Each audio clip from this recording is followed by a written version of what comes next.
Halima Hussein, and Eddie Kim. Welcome on board, all of you. Juja is represented by Baraka Gas Point, Captain Opudo from Uriri. I love this. I love this. Talk about nutrition in autistic children, please. I've talked about autism on my YouTube channel, so it's you who is not finding the need to go there. Today we're not talking about the conditions that involve fixing through the kitchen. We are talking about conditions that involve fixing through a spiritual aspect of life. Okay? Why are you angry? Why do you have emotions? Why do you feel inadequate? Why do you constantly look for love? Why do you constantly look for validation? Listen to this. Somebody was saying, certified from Utawala, welcome. Somebody was telling me something, and I saw some sense in it. I want you to see this. When you have a child, and your child has a talent of drawing, okay? So they draw very nice pictures. And then your child draws a very nice picture and comes to you as a father or as a mother. And this child tells you that, hey, I've drawn this picture. What do you think about this picture? Dad or mom, I've drawn this picture. What do you think about this picture? Most of you, if your child has drawn very well, you will applaud the child. Oh, this is a very beautiful picture, and you applaud the child. If the picture is not so appealing, some of you will disapprove the child. So we approve or we disapprove. Let me teach you something about that. If a child does something good and you approve, because most of the things that we've been taught are actually lies. So most of the things that we've believed and we've conventionally known they are right, they are wrong. Why? Because when you approve a child for doing something, you're actually telling this child, the information that you're passing to this child is that anything that is coming from outside her well-being or outside her inner world is what matters. Like this child will interpret that as, oh, I am accepted. Okay, a child tells you, how do you think about this dress? And then you tell your child, that is a very beautiful dress. She feels happy about it. Now, you are the one who starts imposing a false identity in your child. Because listen to this. This child, everything she does, she'll be struggling to find validation from outside. Now, you're doing it innocently, knowing that, oh, you know what, she has drawn a big picture and she needs to be applauded. Which is okay, because that's what you were taught. But as you do that, you are telling this child that everything she does has to be approved by the external world. So therefore, her opinion or his opinion does not matter. If you disapprove it, the same thing happens. So you shut him or her down by disapproving what she has done. So she feels bad about it. That is where fake identity starts. Because look at it this way. The reality is, this child drew this picture from within her or from within him. So if your child comes to you and asks you, father or mother, what do you think about this picture? Or what do you think about this dress? Or what do you think about these results? The best answer should be, how do you feel about that dress? How do you feel about those results? How do you feel about this drawing? And the child responds, I feel good about it. And then you tell her, that is what matters. And then you applaud. Hello? Most of us, if you come top on class, you actually made the family favorite. That's why they started messing you up. So children, they understand, they learn by observation and imitation. That is one. And number two, they learn by the approval and the disapproval that is coming from external factors. And apparently, every child believes what the parent says. That's why they ask you these questions, and whether they are valid questions or invalid questions, you will have to answer anyway. So when she asks you something about her dress, please tell her, how do you feel about how you're dressed? If she says she feels comfortable, you applaud and you tell her the dress is looking nice on you. Okay? So your view is secondary to how her internal world is dictating. If you don't like the dress, and then she says she likes the dress, what do? You tell her, oh, this dress is nice, however, it is short. So next time, do a long dress. Now, this is to the ladies who keep on showing us thighs all over. A time is coming when men will not be interested in looking at thighs and making the judgments. And I believe that time is nearer, because we are fixing identities here. I realize we have so many weak men, we call them beta males, and then we have so many angry women. Why? Because women are angry that men are unable to step up. That is true. So women have decided that now something else can actually help us market ourselves out there. And you've seen every woman nowadays, thighs are the key thing You go on the internet, you walk in the streets, every woman's thighs is outside. By the time you're going to give a man what you have, it's not a surprise anymore. It's just obvious. And we've actually made sex so available.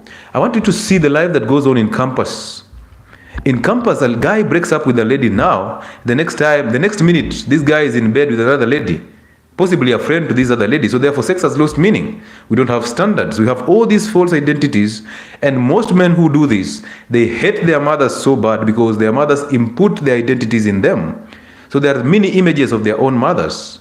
Now they hate their mothers, and through that hatred, they hate other women. So they don't see need to actually step up as men and take care of women. They don't see need to get children in wedlock because they don't care. Their aim is aimless ejaculation. And as they do that, they end up hurting other people around them. But you see, when somebody hurts you, I want you to realize that when somebody hurts you, it's not them who hurt you, it's your expectations of them that actually hurt you.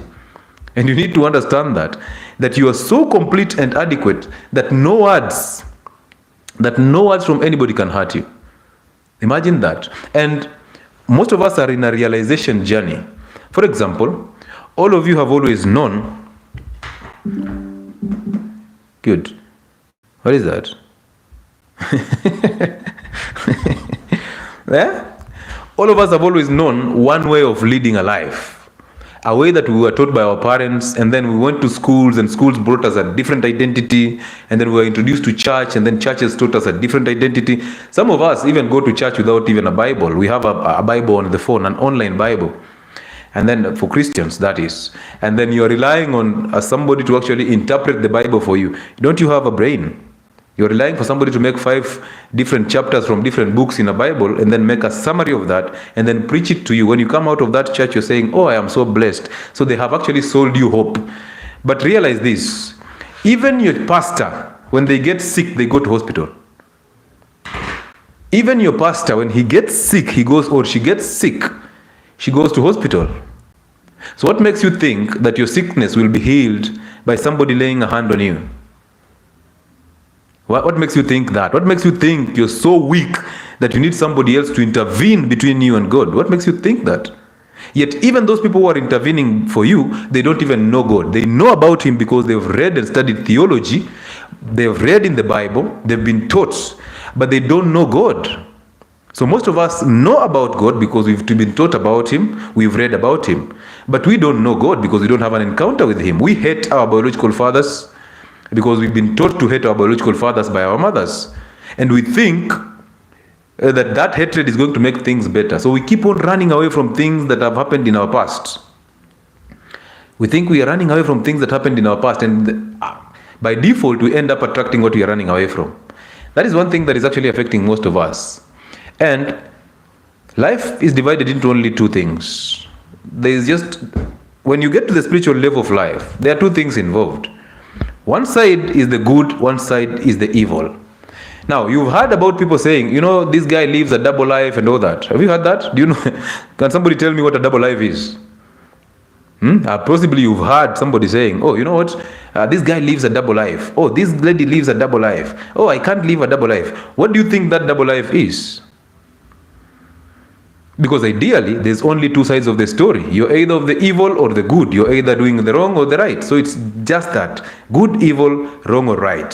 When you have that in mind, you will simply know everything that you're doing is because of the identity that is actually inhabiting you.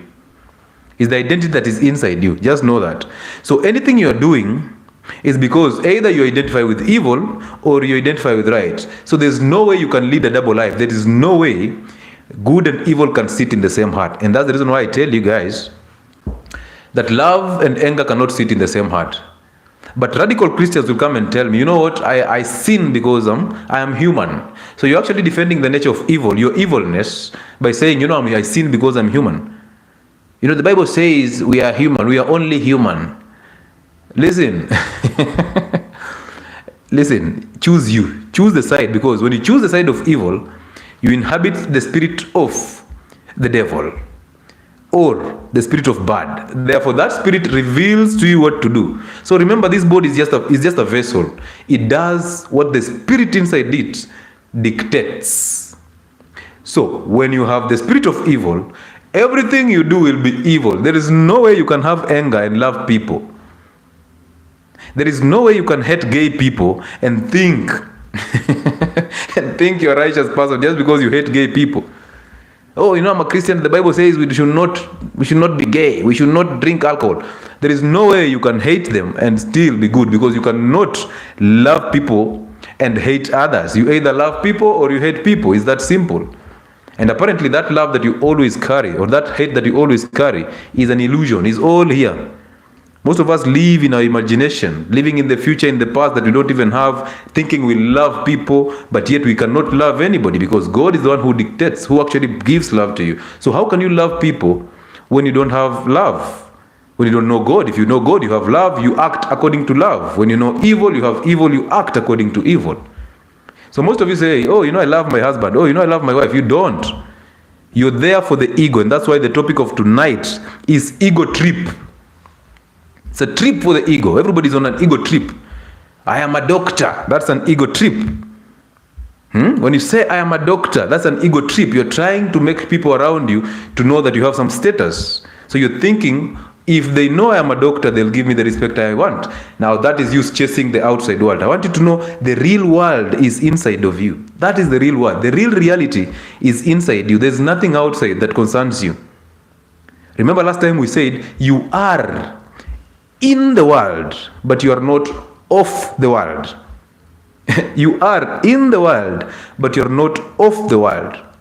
Some of the diseases that you people present, diabetes, hypertension, mental health problems, some of the diseases that you people present are actually things that you are thinking about and you become. And I told you, and I'll repeat, every single thought in your head is evil and is a lie.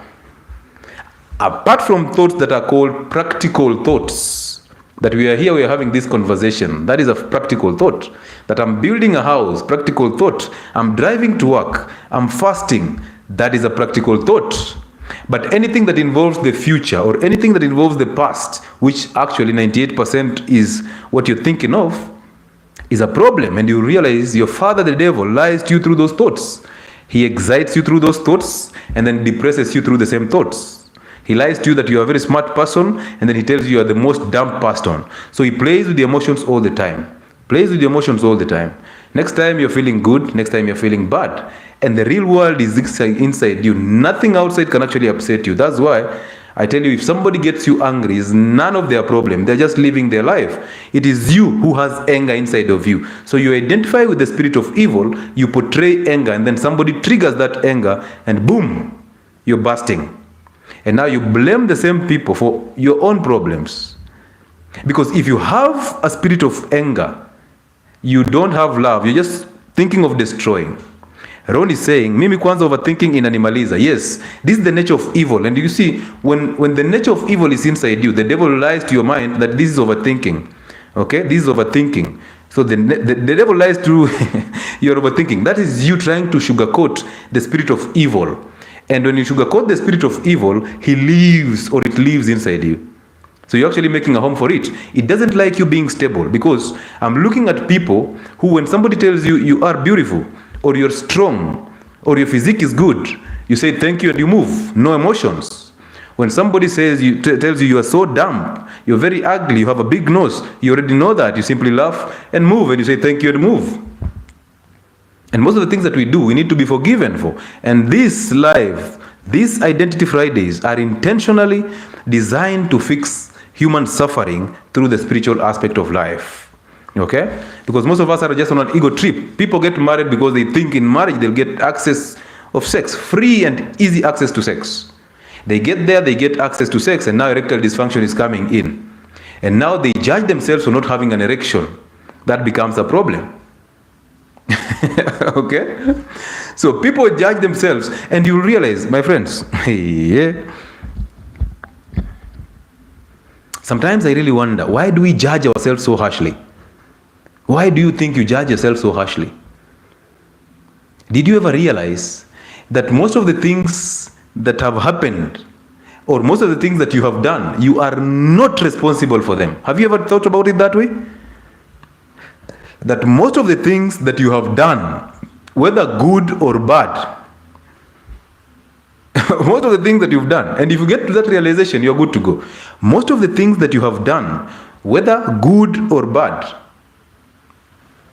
you have nothing to do with them. You are not responsible. It is the spirit that is inside you that is responsible for that. So why do you judge yourself for what is inside you? Why do you judge yourself for the spirit that you've allowed? Simply kick it out and inhabit a new spirit. Is that simple? Is that simple? Identify the spirit that you want and then get that identity and let the rest flow. You've heard of people saying, oh, you know what, there is free will. Have you heard that? Oh, I do this because God gave us free will. Free will? What is free will? What is free will? You don't have a free will, because if you had free will, you will choose things that you can do. But if something inside you is actually revealing things and controlling you, how can you have free will? How can you have free will? So you know what? I have free will, so I can choose this and I can choose that. And some of the things that you're suffering from, you did not even choose. There's a spirit inside you that actually chose that, and then it made you do that. So the problem comes in when you start judging yourself for that, or creating opinion about what you've just done. Look at masturbation. A guy is masturbating, and then in that moment when they are masturbating, there is no problem. They don't feel any problem. They don't see any problem. They just want to jack off, period. They waste the seed. Immediately after wasting the seed, because the devil is the one who is talking through that identity of yours, and he tells you, oh, you know what? Science says ejaculation 21 times a month is healthy. Science says masturbation is good to protect you from a prostate cancer. Science says blah, blah, blah. This is that guy talking to you here. The intellect in you, the thoughts which are evil are talking to you. And then you go ahead and ejaculate. After ejaculation, the guilt that comes in, now the guilt is talking to you here. I mean, you didn't know masturbation is a problem? You can't resist masturbation? Don't you know masturbation is actually against the Bible? Don't you know you're a Christian? Don't you know you're a Muslim? And masturbation is bad. Now you hear that, the same guy who told you do it, you start judging yourself for actually masturbating. And the more you judge yourself, the more you're playing God. So you're running away from God. You're turning away from the truth. And you're fighting the truth, because every time I get somebody who masturbates and I counsel them, I tell them, well, first things first, don't fight the masturbation urge. Don't sit back and say, oh, I'm not masturbating again, because that was to do all the time. Immediately you ejaculate, you start saying, oh, you know what, I feel so bad about this. It wasn't even necessary. I should have talked to girls. I should have talked to my wife. I should have had sex with my wife. And at that moment in time, you're judging yourself. When you judge yourself, you're digging a pit that you're not going to come out of. So the first thing you do is to be aware when you're doing these things. Any addiction, including food addictions, alcohol addictions, be aware when you're doing this. So when you become aware, you've actually accepted that this one I'm not able to do it. God take over. God will take that spirit out of you, and he will fill you with your own spirit, and you will know what to do. And then as you become aware of this thought, of this feeling, doubt every single thought in your head. Block those. Do not pay attention to the thoughts, but do not act upon those thoughts, okay? Just pay attention. Let them flow into your head, whether good or bad. Let them flow into that head. But do not act upon your thoughts, because that is the devil. And some of you pray from their heads. They pray from their minds. But you know very well, as a child, you are born with the scripture inside your heart. You're born with the kingdom of heaven inside your heart. You're not born with those thoughts. Thoughts are what people put in your head. That's why they're evil all the time. And that's why the scripture says, bring all your thoughts into captivity. Why? Because thoughts are going to destroy you. They will excite you to depress you. They will make you feel loved to make you feel destroyed or hated. That's why most of you, your relationships are not working, because somebody lied to you, they love you, and you believed them. They put that thought in your head. But these are people who don't even know God. So where did they get the love from? So do not allow the spirit of evil to deceive you through your own thoughts. And I realized all of us have been free all along. Imagine that. Like you've been free all along. All the things that you think you've done wrong, and you think you need to repent and go to church and get a prayer, you've been free all along. The only problem is you have not allowed the spirit of good to work with you. You've been free, but you've not allowed the spirit of good to work with you, because you constantly protect the spirit of evil by naming names. Oh, overthinking, overreacting. All these are just names to actually sugarcoat the spirit of evil. And as you do that, you're actually running away from God, because you're playing God, and you get this beating, you get the suffering. And once you get the suffering, it's time for you to stop playing God. Some of you have diabetes. It has brought you down. You have failing kidneys. You have failing lungs and all these things. You don't even see clearly, but you're still playing God. In your suffering, you're still playing God. So yes, ladies and gentlemen, Dr. Lewis is my name. Health and Wellness Sport is the channel. I welcome you on board. If you're here, you can start requesting to be in so that we can have these conversations. I want to see, why do you have anger? I want to see, why do you know God or do you know about God? I want to see, why do you have these mental health conditions that you think you're suffering from? Depression, anxiety, ADHD, OCD, all those. Why do you have them? I want to know, were you raised by both parents? I want to know, was your father a weak father and your mother hated your father? And through that hate, she actually made you hate your father through her own hate. I want to know, is your father very strong enough to actually tell your mother no? Some of the men here are so angry at their mothers, they are so bitter with their mothers, but they don't know. They think they love their mothers. And then they inhabit the qualities or the identity of their mothers, and as they talk to women sense feminine energy. The relationships keep on breaking. Divorce is always going up because men are so weak, they are so feminine. Imagine we cannot stand and tell gay people that this is not right. We allow them to be confused in their own spirit, yet we know the real reality is now. Pastors are afraid of calling these things out because they are afraid if they do that, their churches will be closed. They will not receive funding from abroad. Governments are afraid. You've seen our president being asked these questions and he keeps on running away. He's a weak man. And everything that is happening in this world, we are not any different. I see people complaining, oh, you know what? Oh, blah, blah, blah, politics. Oh, Ruto. I say this, that our president is a reflection of who we are. You can get angry if you want to. Our president is a true reflection of who we are as people. God gave us what we asked for. Is he not the same person who pretended in church to be crying?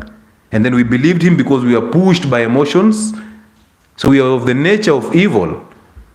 We cannot even make a sane decision to vote wisely. So now we are complaining that, oh, you know what, tunafinyo.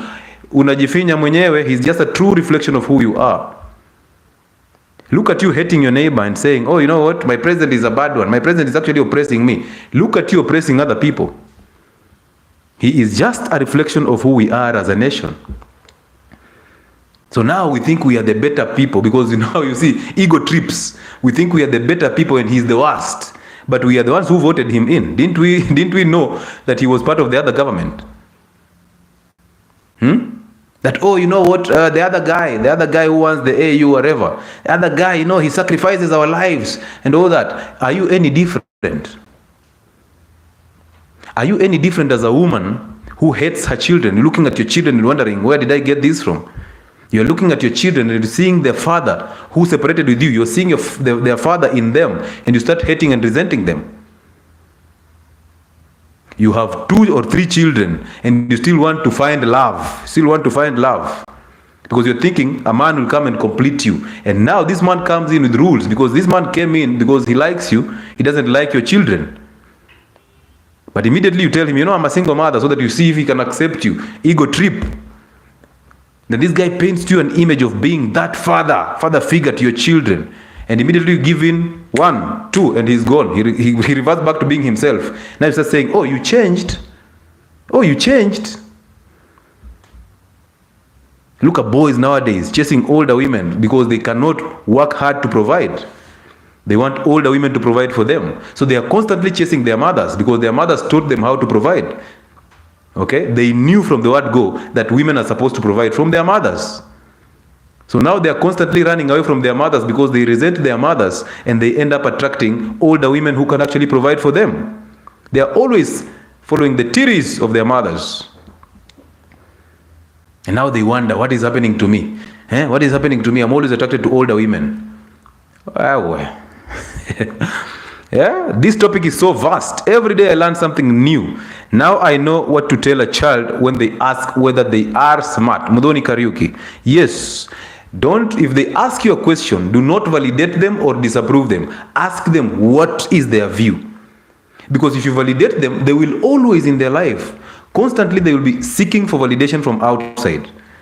Okay? They will be seeking to be told by a man they are beautiful. They'll be seeking to be told by a man, oh, what? This is happening, you're bright, and all that. They'll be seeking to be told by other women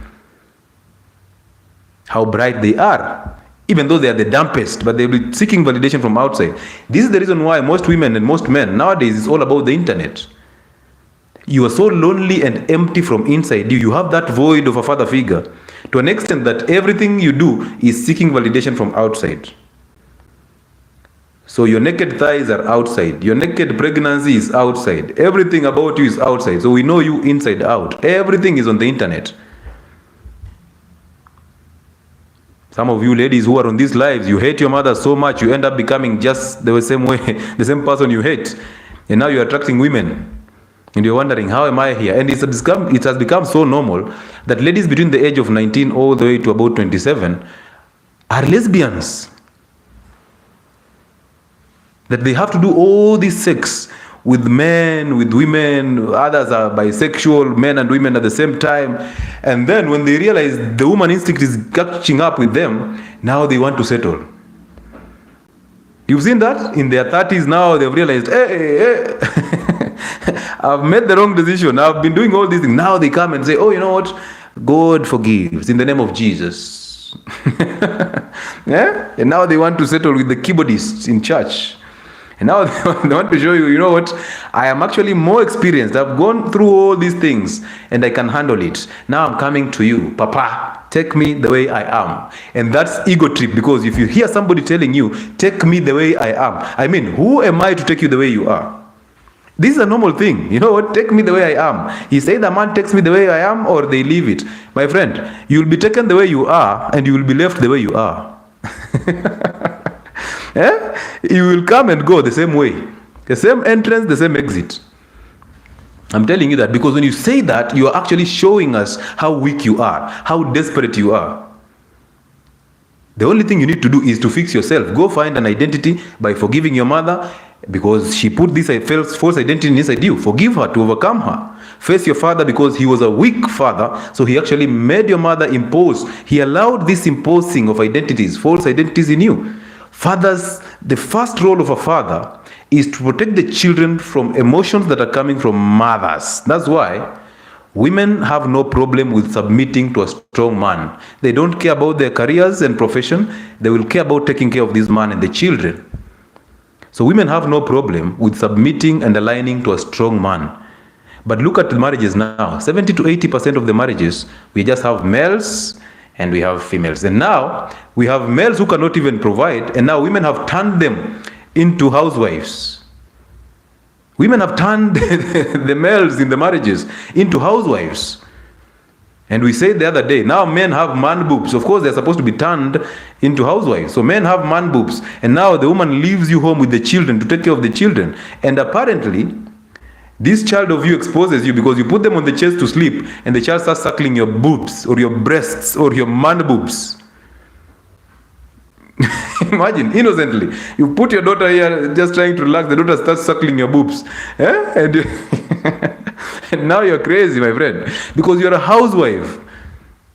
So more men are becoming housewives. If you play your role, a woman has no problem washing those dishes, taking care of your children. But you've become a woman, what do you expect? You'll wash the dishes. So what do you expect? You can't go out to find something. You're seated there changing remote. You're changing the TV stations.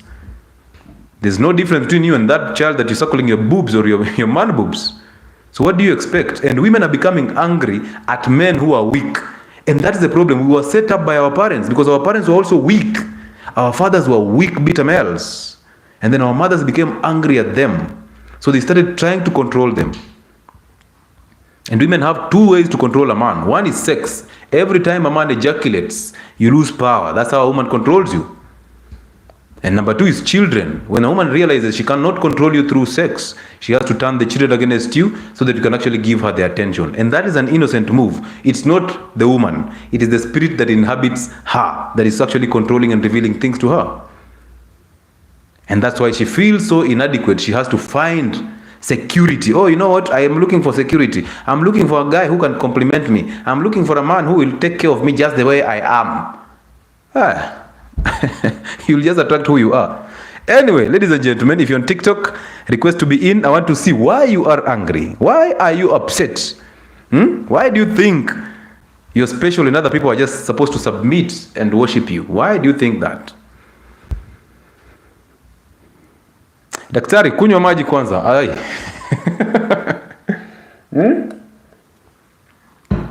Last live, you remember a lady called Linda? You guys remember Linda, right?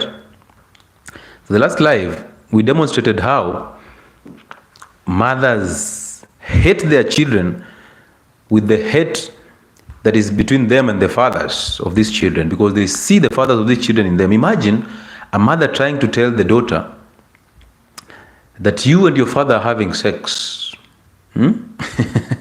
Imagine your mother telling you, you know what? Hii mapenzi iko kati yako na babako. Hapana. Hii. I just found a condom in your bag. And this must be from your father. Imagine that. So these women hate their children so bad and they destroy these children with the anger. And when they do that, these children start to resent them in return. And when you resent your mother, you become just like your mother. Because whatever you resent, you become. Whatever you resent, you become. And once you've become that evil nature, that you pick up the identity of your mother, you become so evil. You end up attracting men or males who are just exactly as your mother. They cannot withstand you. They are so angry, they are so emotional, they are bitter about life, they don't care about men, they hate the order of God, that God above women, God above men, men above women, women above children. They hate that order. That's why they are constantly trying to destabilize that order by lying to you through feminism, that you can be equal to a man. They lie to you because misery loves company. So misery loves company. So all these radical people, they lie to women because they want a group of women so that they can feel comfortable. Now they accumulate all these women in form of lesbians, or they accumulate all these boys in form of gays, and that is not enough. Now they start even confusing them. They put them in the spirit of illusion and confusion. They tell them, you know what, you are neither male or female. We thought it's okay to love or to be in love with the same sex. And now, before we even settle on gays and lesbians, before we even settle on that, we are now transgendering. Is this not the same thing as you telling us, we see you are 102 kgs or 130 kgs, so you are fat, and then you tell us, you know what, I want you to identify me as a thin person, as a slim person. I identify as slim. Well. So you are fat, but you identify as slim. So we should accept you as slim. Yet we are seeing. Do you see the spirit of confusion? You see the spirit of confusion. So now fat people have to identify as thin people. So you don't care about your own health. You want us to be confused as you. Now we have to know, oh, you know what? This one is not fat. This one is slim. No, she identifies or he identifies as slim. And your people are there just watching. Nobody's saying anything. Your pastors, they are busy collecting offerings. Some of you, your tithe alone, the tithe that you make every time, and the offerings that you give to the churches are even more than the amount you will ever be in terms of wealth. So you give out so much tithe, and then you go to church and pray to become rich. Yet a lot of money you're already pumping in the church. So where do you expect this money to come from? Just follow from the skies and boom, you're rich. Because somebody prayed for you. Some of you are even buying nails that have been anointed.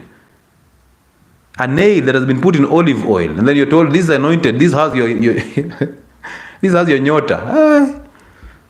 Identity problems. Let's do this. Identity Fridays, episode number 3. Santiago, let's see what Santiago has to say. Baba, punguza camera, nataka kukuona. It is difficult. The lighting here is crazy, my friend. So I don't know how to do that, but the lighting here is crazy. So you can go to YouTube and check it out. I'm live on YouTube, Health and Wellness Sport. Keep subscribing. Yes, Santiago. Hello, Doc. How are you? All is well. How are you? I'm good. I thank God. How do you know you're good? I'm good. I'm breathing, man. Breathing does not mean Precious. breathing does not mean you're good. do you Okay, man. do you get angry?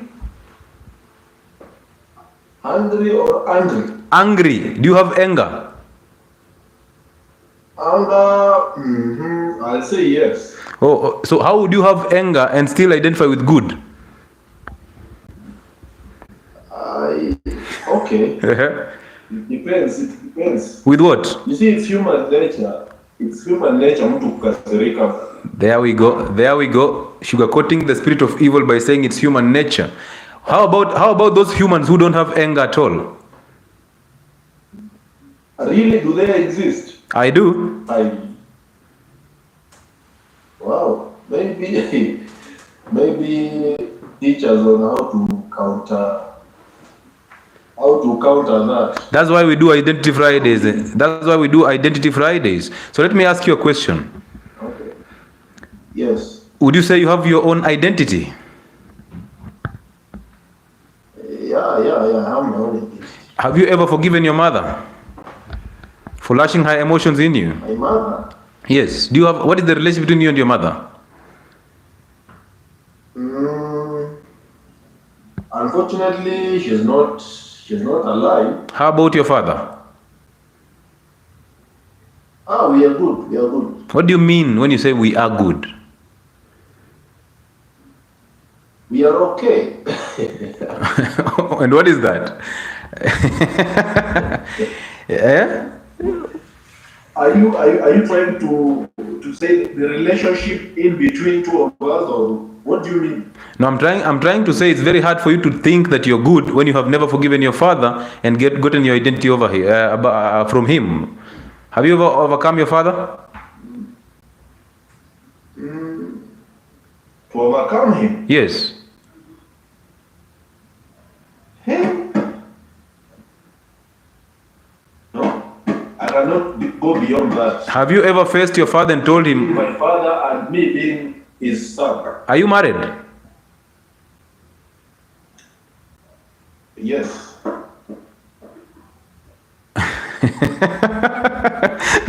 Why do you sound like you just looked aside to see if she's around?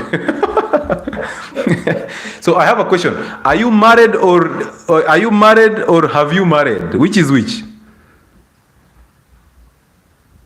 Hey, Because I asked you, are you married, and you said yes. I am. You are married to who? To my wife. But I thought men marry. Men don't get married. Hey, the English.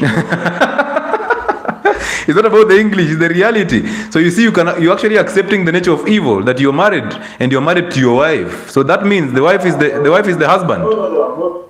Oh, okay, mimi nimeoa then. Jaolewa. Amazing.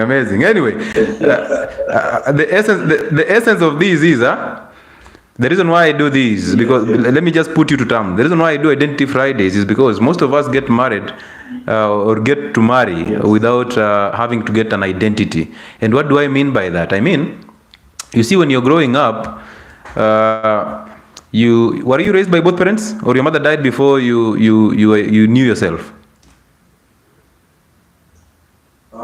She just died recently. Okay. So most of the times, good. So most of the times when we were brought up, we were born with an identity, and all of us were just perfect. Life was perfect. We had perfect peace within ourselves. That's why it's very hard for a child to get angry. But unfortunately, the ones who raises us, who happens to be our mothers, most of the times, they get to impart their identities in us, and they suppress our true identities. Now we adapt their identities. And the reason why that is happening is because our fathers are so weak, and they were so weak, and they were dominated by women, and women did not like that. So they became so angry, and then they resented our fathers. And once they resented our fathers, they turned us against our biological fathers unknowingly, because it was not them, it was the spirit that is inside them. And once they did that, we lost touch, because biological fathers are earthly representation of God to children.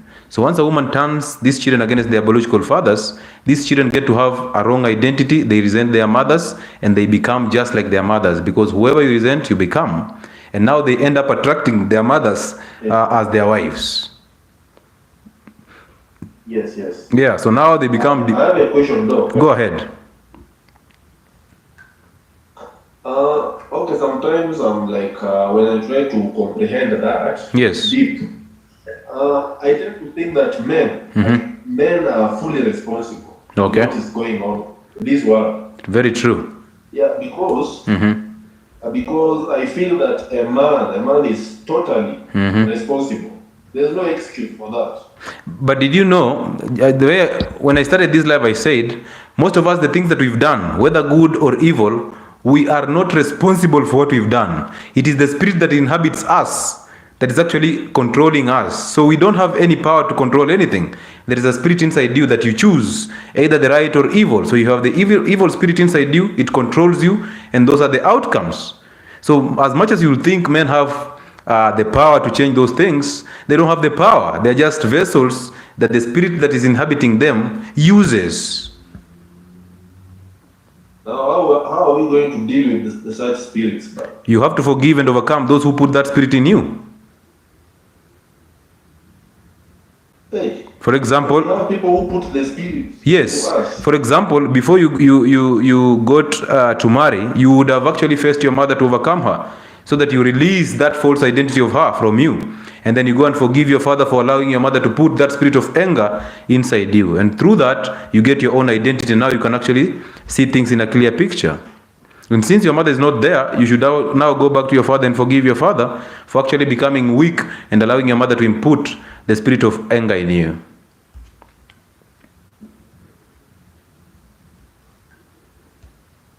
Wow, that's so deep, man. It is. Okay. Yeah, so you realize you see, you don't like being angry, do you?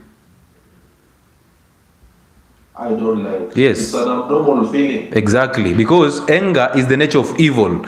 When you have anger inside you, you're just willing to destroy everything around you for you to feel better. And now you do things that you did not want to do because the spirit that is inside you controlled you to do those things. So it lied to you that if you do this, you will feel better. Once you've done that, and then the same spirit comes and lies to you, oh, you know what? You should have resisted that. And now it tells you, go and apologize. You will feel better. You go and apologize, but you never forget it because it's always in your mind. So the spirit of evil controls your thoughts. And that's how it happens. So for you to actually overcome the anger, you can actually live without anger because you are a free agent. You are a free person. But you've allowed the spirit of the devil to live in you, and now it controls you through your own anger and thoughts. So for you to overcome that spirit, you go and face your father because your mother is no longer alive and tell him, hey, father, I appreciate that you're my biological father. However, I've been resenting you for no good reason, so I apologize. Once you say that, you don't care about what your father will say, you move, and now you'll see things in a very different perspective. Your anger will go away because God will take it out, and he will give you the spirit of righteousness, and you will act upon the revelation from the spirit of righteousness. Yeah. I see. Anyway. Amazing, bro. Man, let's just remain as men. Yeah.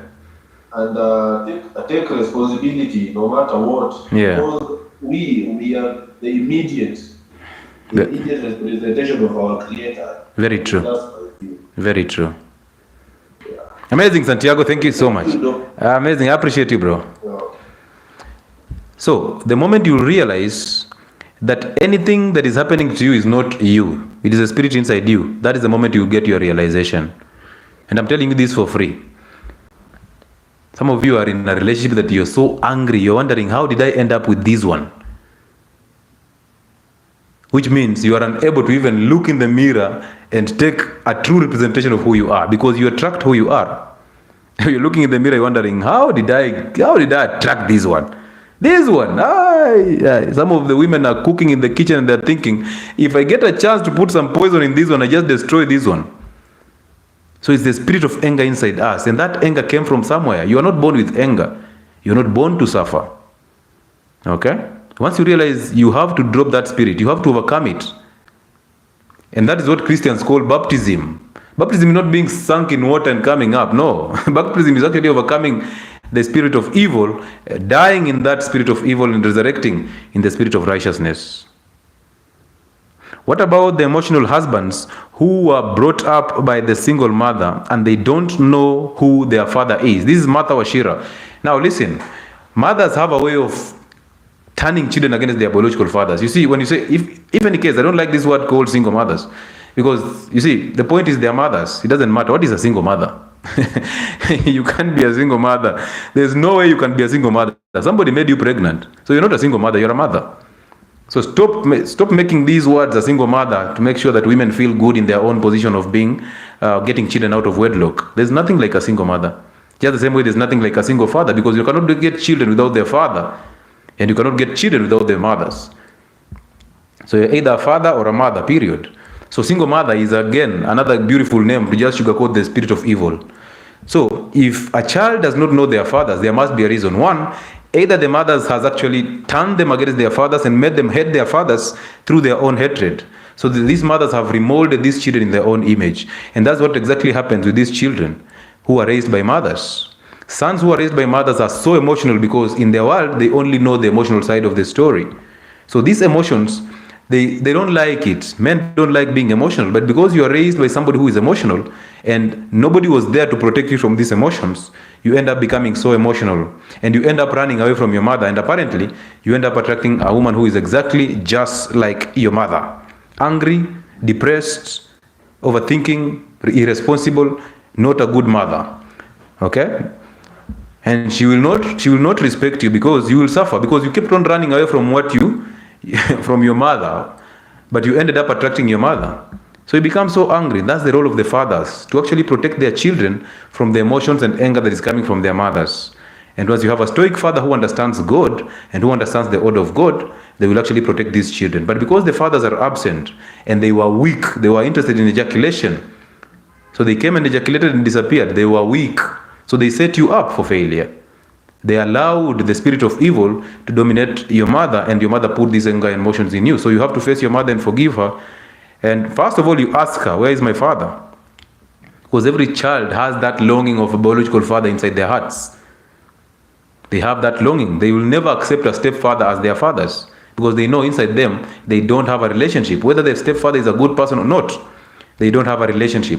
So they have that void inside them, and they think that if they run away from their mothers, they'll end up finding people who will fill up that void. That is them trying to find validation and from outside. It's not going to happen, because the real world is inside them. So they have to face their mothers and forgive their mothers so that they can overcome the spirit of evil that was coming from their mothers. That is if their mothers have actually blocked them from seeing their biological fathers. But if they are allowed to see their biological fathers, you forgive your mother, and then you go find your biological father and you forgive him. And that is it. You've overcome that spirit. Now when you alipotea kabisa, nobody runs away totally. Trust me, you. And remember, if a man runs away, you ended up attracting who you are. So you came in without an identity, you ended up attracting somebody who had no identity. So it is your fault. And I tell women this, that you are the ones who actually control access to sex and access to who to give children to. No woman will give birth to a child to a man they did not want. It doesn't even make sense. Women will carry a child for a man they want to. So women control access to sex, and they also control access to who to give children to. Men control access to finances, and they control access to who to marry. So I can have 10 women, and all of you have lied to you that I'll marry you. But I know, out of you 10, I'm not marrying anyone. I am sure. Okay? So men control access to who to marry. And that's why I tell women, you don't have a choice. This thing of saying, I want to marry this type of man. You don't have a choice, because that type of man that you're looking for, it just means from inside you, you are inadequate. You're trying to run away from something, hoping that that type of man is coming to fill that void in you. Go and forgive your mother, so that you start feeling adequate. And when you feel adequate and you have your own identity, you will attract a man who knows God, who knows his role is provision exclusively, who knows to protect you and your children, and who knows to satisfy you sexually. But as you constantly start looking for a man, if any case, it is not a role of a woman to constantly or to be actively involved in looking for a man. It's so unnatural. So when somebody asks you, what is the type of man? You start saying, this or that. You're just wasting time, because that man exists. That's very true. But he's not a man for you, because you don't have an identity. Amazing. Amazing. So men are not designed to be emotional. So if you are into a relationship with an emotional man, start packing as early as this. You are speaking Greek. I'm glad you understand Greek. Wambui Kimani. So ladies and gentlemen, allow me to market my platforms before I continue with this. If you're on TikTok, you can request to be in so that you can actually have this conversation. Do not be afraid. If you're on YouTube, you can simply put up a comment, I'll read it and I'll explain it clearly to you so that you can actually understand this. Good. I have a YouTube channel, Health and Wellness Sport. Please go there and subscribe. We are doing a live on that channel, Health and Wellness Sport. We are at 33,360 people. So if you go there and subscribe, I'll be so glad. I'll be so glad. Number 2, I have a TikTok account that is called Health and Wellness Sport, the one that I'm doing a live on. So again, if you're there, do not fail to like the live. Do not fail to follow the channel or the platform. That's how you support us so that we can actually reach more masses. If you're on YouTube, do not fail to like the live. Again, I have a Telegram channel, 7,000 people, Health and Wellness Sport. Go and join that channel. Okay? So those are my platforms. Then we are in Nairobi for the physical consultations. We do this every end of the month and the beginning of the month. So we are in Nairobi until next week on either Thursday or Friday. So you can actually start booking your appointments. We already started. So you can actually book your appointment. Let me just say that. You can book your appointment through the contact that I'm pinning. That is 0707 07 47 22. So you can book your appointment through that contact. Send a text through WhatsApp. You will be responded to, or just send a text message. They will respond to you, and you can do your booking so that you can have that conversation. The same contact is actually used for online consultations. Okay, so yeah, thank you for that. Thank you, Nairobi, also. And then we have merchandise that we do sell, the fermented cabbages. We also have the coffee, roasted coffee, and then we have the sheep tallow. All these merchandise are available in our offices in Lavington and at Imenti House, shop number 6T. Second floor, the entrance that actually faces Beba Beba stores. That gentleman is called Brian Omwenga. He will serve you right. So thank you for that. Now, who else is here? The reason why I'm here is I want to have these conversations with you guys. This is not my life. This is your life. We are fixing you. And I want you to see the sense in what I'm talking about. Okay? So don't just think that this is a life that is interested in actually destroying your emotions. If you get emotional about what I'm saying, just know the problem is you. It's not me. You are the problem. Find an identity. Fix yourself. Okay? Everybody deserves better. And that's why we found a reason to do this. We realized most of you suffer from conditions that you can actually control on your own. And you seek guidance through people who don't even have an identity. You go for prayers, hoping that this will change your situation because you're thinking that your life is happening outside of you. Anything that is happening outside of you is none of your business. Your real reality is happening inside of you. So you go ahead to the psychiatrists and psychologists and counselors thinking that these people are going to fix you. They will not. They are there for the ego. That's why they call themselves psychiatrists. They are there for the ego. Okay? And they want money. So as you go there, they tell you to write a letter and go and throw on your father's grave. You will never heal. I can assure you that. It's not going to happen. Because the real world is not happening outside you. It's inside you. So fix that by forgiving your mothers and forgiving your fathers. And then see how life unfolds. Yes, Divine Health. Yes, doctor. How are you? I'm very well, thank you. Amazing, amazing. Welcome on board. You sound excited. Yes, I'm just happy. I love the topic. I love everything that you are saying. Amazing. Personally, I've realized that somehow the world is twisted. We tend to believe lies more than the truth. So Yes. to meet somebody who talks like you, Yes. it's growth for all of us. Mm-hmm. Yes, because when you tell, sometimes it's even difficult to can say the truth, you know. Yeah. To tell somebody that I never get offended. Yeah. And look at you like, What are you saying? yeah, what do you mean? What are you saying? Yes, we are on air. What do you mean? Yeah. You know, because they expect you to live a certain way. So when I find somebody speaking this language, I'm so happy. Amazing, amazing. Did you manage to forgive your mother?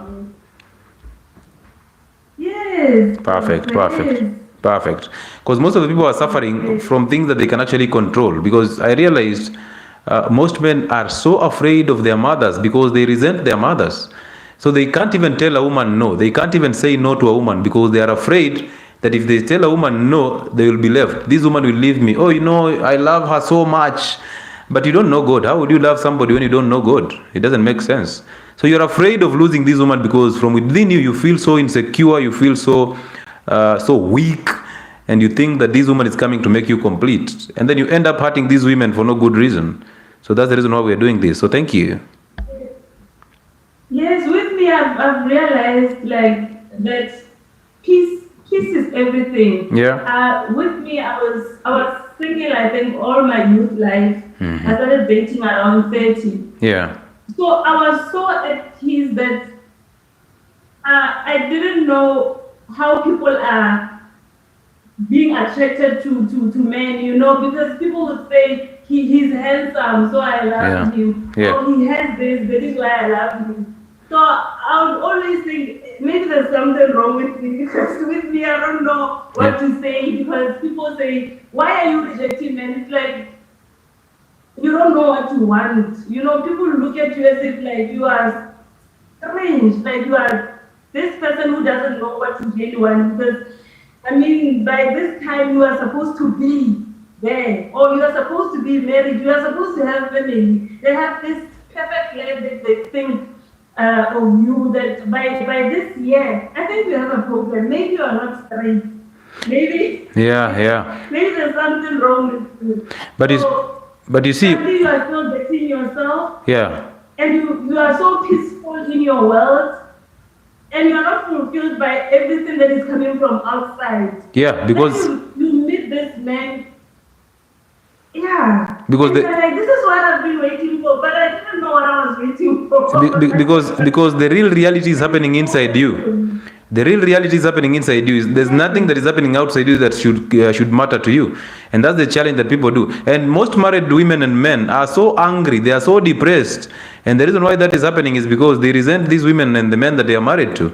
But that is their choice. They made that choice to be in relationship with these people. So they resent them and they women are powerful. We are the ones who make choice. Women are powerful. We make those choices. You know, we have power. For you to end up sleeping with somebody, it's you. Yeah. For you to end up being with them, you are the one. Because you had 100 men who are coming to you, but you chose this. Why did you choose this one? This particular one. Why did you say yes to him? I always say that to young ladies. Why did you say yes to him? Yep. Amazing. Thank you so much, Divine Health. That is deep. I appreciate that. Amazing. Thank you, sir. So, ladies, let me tell you one thing, and these are secrets. That if a man wants you, okay, if a man is interested in you, and is throwing these vibes into your inbox, ask that man to meet your father. Wanaume zao watatoka mbio hapo kwa hii live. Ask that man to meet your father. Si amesema anakupenda, he is so inside, you are so in his heart, he cannot do without you. Right? Ask that man to meet your father. See how many men will meet your father. See how many men will create time to meet your father. They will run. You are saying you have 10 men and all of them are looking like potentials. Just tell them, hey, you know what? I want you to meet my father so that you can actually make this official. Where? That's what you will know. This guy wasn't interested in he will even tell you how he's not interested in your father. You know, I am interested in you, not your father. So he start making these excuses. And you men, some of these females that you're actually involved in are actually using you as caretakers. That's why I tell you, there is no relationship called friendship. And there is no friendship between men and women. Ladies and men, there is nothing called a friendship between a man and a woman. Nothing. Hiyo sahau. Men will always see women sexually before they think about something else. They will. And if a woman is your friend, women can keep male friends. Why? Because they exploit them. They exploit them financially, they exploit them emotionally. So men are incapable of keeping women as friends. But women are capable of keeping men as friends only with benefits. There are benefits that she's getting from you. She can manipulate you. So as you're thinking, oh, you know what, my girlfriend, girlfriend, do you know this is my friend? Have you ever seen your mothers, those who were raised by both the fathers and mothers, and strong fathers? Did you ever see your mothers having friends? It's for a reason. It is for a reason. So the modern generation, and somebody told me, if a woman is so much into her career, she hates her children so badly. If you see a woman who is so much into her career, she hates her children so badly, and she resents the man that she has, because this man has failed to turn up. She is married to a housewife. A man who is a housewife. Hey! Yes, Kekeli. Hello. How are you? Very well. Amazing, amazing. Talk to us. Oh. I have a question. Go ahead. How many people do we have to forgive?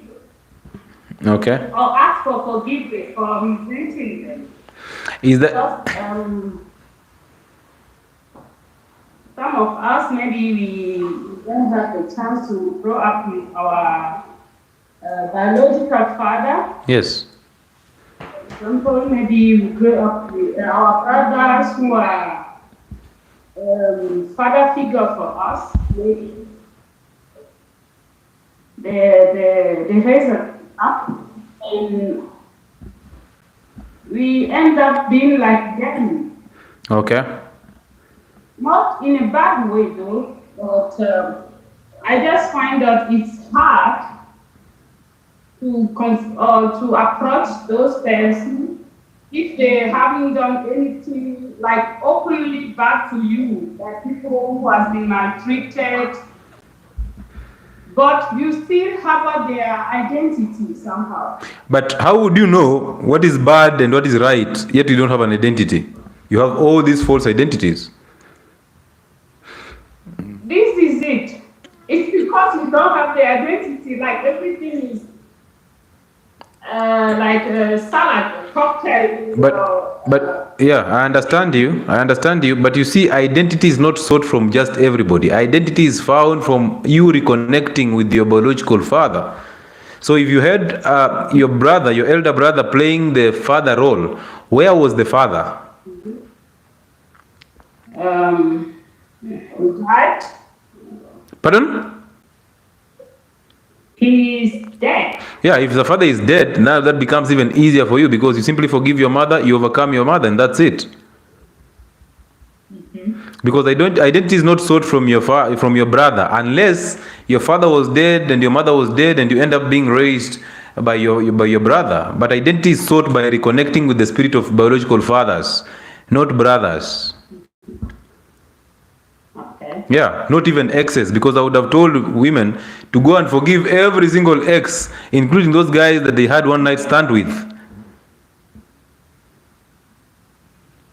Okay. Yeah, so you simply forgive the mother and you get your identity from her, because mothers are the ones that impose these false identities in the children. And fathers are supposed to be there to defend their children from adopting these false identities from their mothers. But if fathers are absent because of death, and then you overcome your mother by facing her, and then you have your identity. The rest you let go and you let God. Okay. Yeah. Thank you. Amazing. Good. You guys, this story for identities is not a huge deal as you think. But it becomes a huge deal the moment you decide to face your mother. Oh, that's the time you realize, hey, it wasn't a joke as such. You realize, hey, I've been resenting my mother without even knowing. So they're struggling to face your mother. You try to face her, you reach there, and the spirit tells you, hey, you know what? Don't. Your mother will become emotional, and you become so afraid of it, you stop. And then another spirit tells you, oh, you should have done it. You don't have confidence. And now you want to face your mother again. And it tells you, oh, your mother loves you. You love your mother. What makes you think? Allah. Hey, Kush, kindly mute what is in the background. How are you? I'm fine. How do you know you're fine? I'm well. Hey, you've skipped from this side to the other side. Hey, okay, talk to us. Yes. There is this issue of if you are for one parent, Yes. your mother Yeah. as well, Okay. and maybe Mm-hmm. she's not in a position of telling you you are your father. Yes. Why though? Have you asked them? If you ask her, Mm-hmm. she keeps on skipping that question. She don't want to Answer. involve herself to tell you the truth. Yeah. So how will you forgive somebody like that? Good. First things first, that is a very evil woman. Oh. Every child has this need inside them, this void inside them that wants to meet and reconnect with their biological fathers. Because biological fathers are earthly representation of God. They are the sons of God. So you cannot go back to the father without going back through the sons. That means every child should reconnect with the biological fathers. So if a woman or a mother is actually blocking a child from reconnecting with their biological fathers, one, this woman is very evil. Number two, this woman sees the father in this child, sees the ex-boyfriend or ex-husband in this child. So this woman resents this child and then makes this child to actually block the child from seeing the father because she wants this child to hate the fathers with the hate that is inside of her. So that is the problem of women. Most women play an emotional card. They end up having sex with people they don't want, but it's their choice anyway.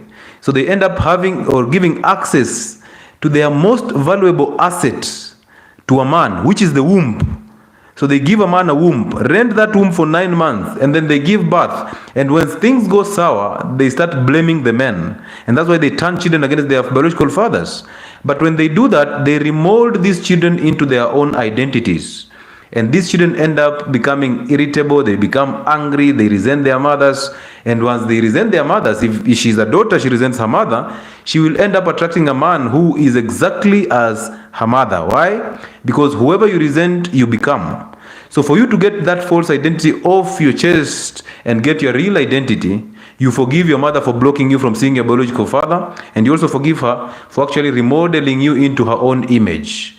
Once you do that, it's none of your business. Whatever she says, do not care about it. Simply forgive her, face her, overcome her. Once you overcome her, if she's failed to help you get your biological father, do not care. Simply make a silent prayer and tell God that one day you forgive her because she doesn't know what she's doing. And then God will get that burden off you. He will get that anger out of your chest. He will fill you with your own identity. He will give you love. And you'll get to love people who are around you. And if you don't do that, you will end up attracting your mother as a husband. Okay, thank you. Yeah, so your burden is just to go and face your mother, forgive her so that you overcome her identity. Okay. Yeah. Good question. There's somebody who is asking me, how about men who run away from their families? Listen, men run away from women. They don't run away from their children. That's the truth. A man runs away from the woman, not the children. Okay? Trust me on that. Men run away from the woman, not the children. So whatever happens between the man and the woman is none of the children's role. Children are innocent in the story. So when a man runs away, that was a weak male. He was there for the ejaculation. He did what he had to do. And then maybe the woman became chaotic and he ran away. And the reason why he ran away is because he attracted who he is.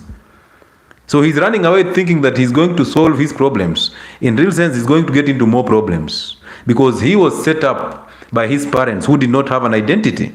He ended up attracting a false identity. He ended up marrying a woman who has a false identity. And now all these things are actually setting up on him. As they settle up, he realizes, oh, I cannot be here. He starts running. But whatever you're running away from, you'll constantly attract. So it's a waste of your time. So that is an evil man, a weak male. I don't get why exactly we should forgive our parents. Personally, I don't hate my mother. How would you know you don't hate your mother, Tracy? That is one. Number two, by virtue of you defending the fact that you cannot, you don't need to forgive your parents, it shows how full of hate you are for those parents, because you should have known that the first person who puts the false identity in you is your mother, and she remolds you into her own image. So forgiving your parents means you want to overcome them so that you get your own identity. And the reason why you're asking that question is because you don't have an identity. I hope you can actually request to be on TikTok so that we can have a conversation with you. You will see the bigger picture. Daktari, your voice is strong and very convincing. I hope the new deputy president can have one like yours. Okay, amazing. Yeah? Yes, who is this? This is Kelly.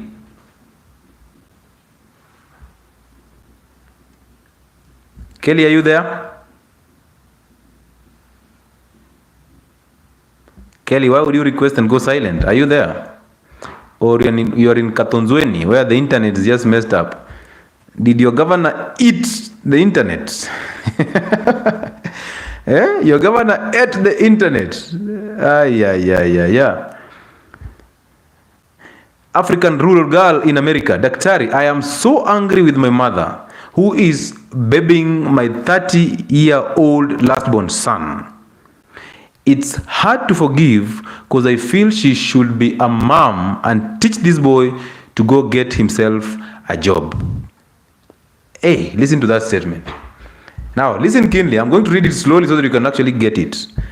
Daktari, I am so angry with my mother, who is babying my 30-year-old last-born son.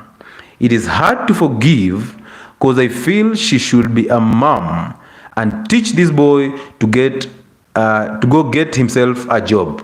Now, African rural girl, I'll tell you this for free. Your mother has nothing to do with this. This is all about you and the boy's father. Where is the boy's father? Because women cannot teach a boy to be a man. Women are incapable of teaching a son to be a man. That's the role of the father. So this son, the more you resent your mother, you see, first of all, you have to fix yourself, because your son is actually a reflection of who you are. You need to go and face your mother, forgive your mother, because you have anger. And that anger is not your nature, it's the nature of the spirit that inhabits you. So that spirit was imparted in you by your mother, who remolded you into her own image. So you need to face your mother, forgive her. Once you've forgiven your mother, you overcome her. When you overcome her, you go and forgive your father, because your father actually allowed your mother to remold you into her own image. So you forgive your father, and then once you do that, you will have your own identity. And through that identity, everything shall be revealed to you. So you will know what to do through that identity, because you are not you. You are a spirit that inhabits you. So that spirit will reveal what you need to do, and then you'll do it. At this moment, you'll think your mother is so evil, but in real sense, you're just a mirror image of who she is. Now, your 30-year-old son, your 30-year-old son is just a mirror image of who you are. So he's attracted to your mother, and he's there. He doesn't imagine 30 years, and he's still not finding a reason to go and find a job. So you get your identity, and then now forgive your son, okay? Or ask your son for forgiveness so that you can release his identity, and then let God, let the rest just align. But at this moment in time, you must fix you first before fixing that son of yours. Yes, Kelly. Oh, my brother. Oh, so that's your brother, not your son. Okay. But you see, that's now between your brother and your mother, because your brother is just a weak male, and your brother is inhabiting the spirit of mama. He likes suckling mama.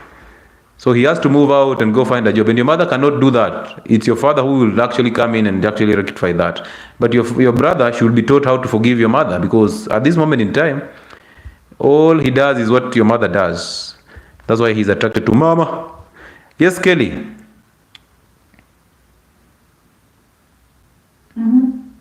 How are you? I was away for a while, so. Why would you request to be in and then go away?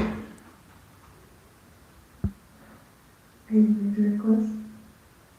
Okay. So why are you on this request form? You don't have a conversation with us?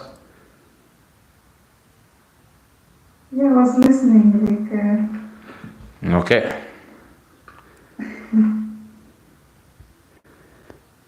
She requested to be on the guests. I brought her in, and now apparently she does not want to speak because she's shy.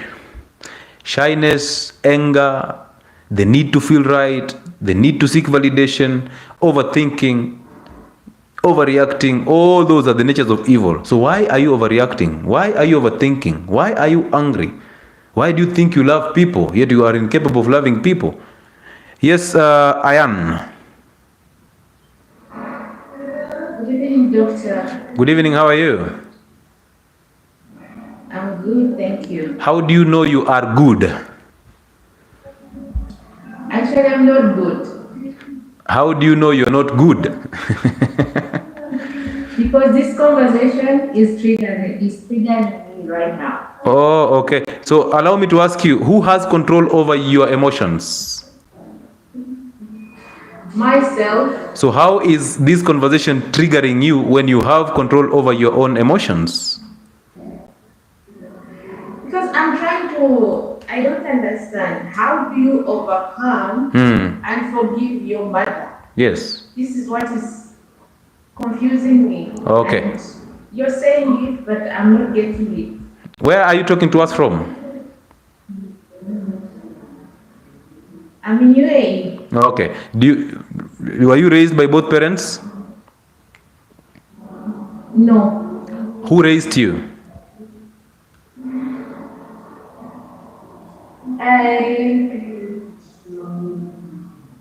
I grew up in an extended family, but I went to be with mom when I was around 10 years. Oh, so what do you mean by extended family? Of course, my mother left us with my father. So you were raised by your father to the age of what? Then my auntie, then my father died, then that's when I went to stay with my mom. So allow me to get this clearly, that you were born and you started being raised by both parents, and then your mother left your father. Yes. Why did she leave? I don't know. So she left your father, and then you were left with your father. Yes. And who is this you're calling auntie? My auntie is a sister to my father. Okay, so you are raised by your father and your auntie for 10 years, and then your father died. Yes. And then now you had to break from your auntie and go and rejoin with your mother. Yes. Was she married? No. Okay, so she was living alone and you went and joined her. Yes. So from 10 years, up to what time or up to what age were you living and being raised by your mother? Until I was, I think, 20. Okay. 20. So do you have children? Yes, I do. I have one now. Are you married? Yes, I am. Okay. So do you provide, do you share bills with your husband? Sorry? Do you share bills with your husband? Yes. Okay. Why is that so? Why is that so? Yes. Why do you find need to share bills with your husband? Because, of course, he cannot provide everything. Why not?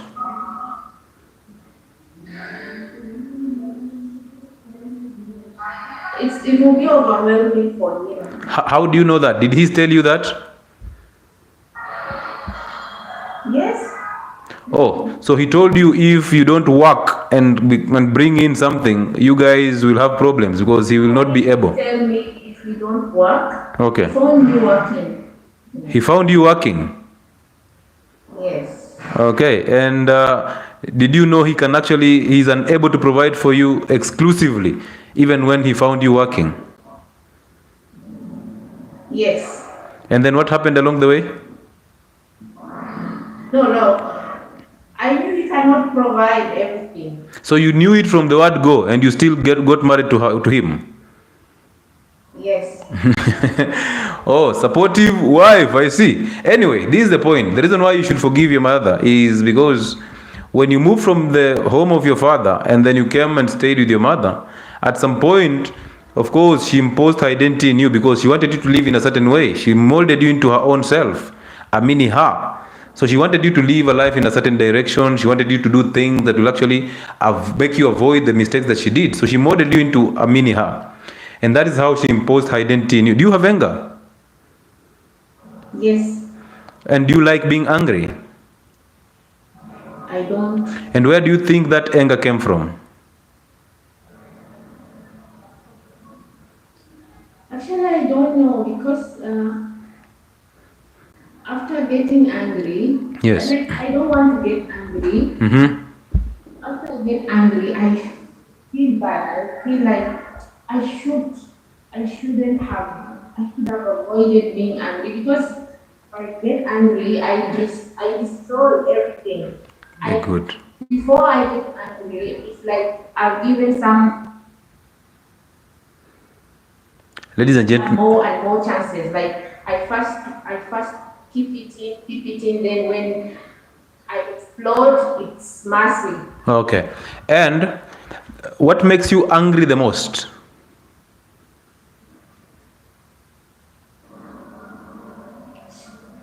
What makes me angry the most? Yes. What is that one thing that actually gets you so angry? When someone disrespects me. Okay. And who has control over your emotions? I know it's me. So how then do people or things that people do, how do they end up annoying or getting you angry when you have control over your own emotions? I don't know why I can't at that time. Exactly. And that's the reason why you even don't know why you should forgive your mother. Now, a child is born without anger. A child is born with an identity. And anger is the nature of evil. Okay? Anger is the nature of evil. So anybody who has anger does not have love. This is the reason why when you explode, it's not like when you get angry. You already have anger.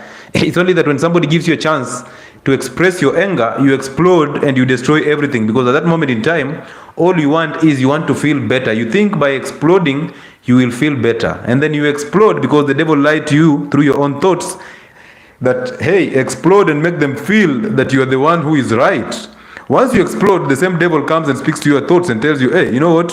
You shouldn't have done this. This is wrong. Go and apologize. So the devil is busy trying to excite you and then depress you. Excite you and depress you. And I believe you don't like being angry. You don't like being in that state of destruction.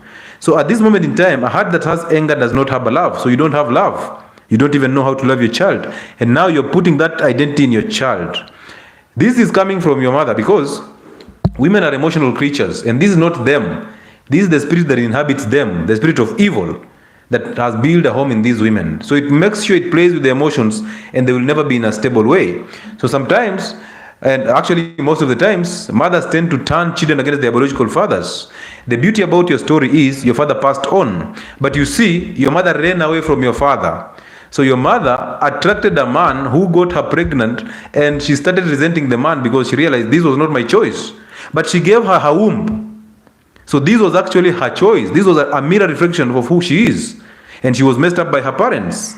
So she ended up attracting a false identity from her mother, and that identity helped her attract a feminine man, a man who would not provide, a man who was emotional. And she got tired and ran away, and she resented the man.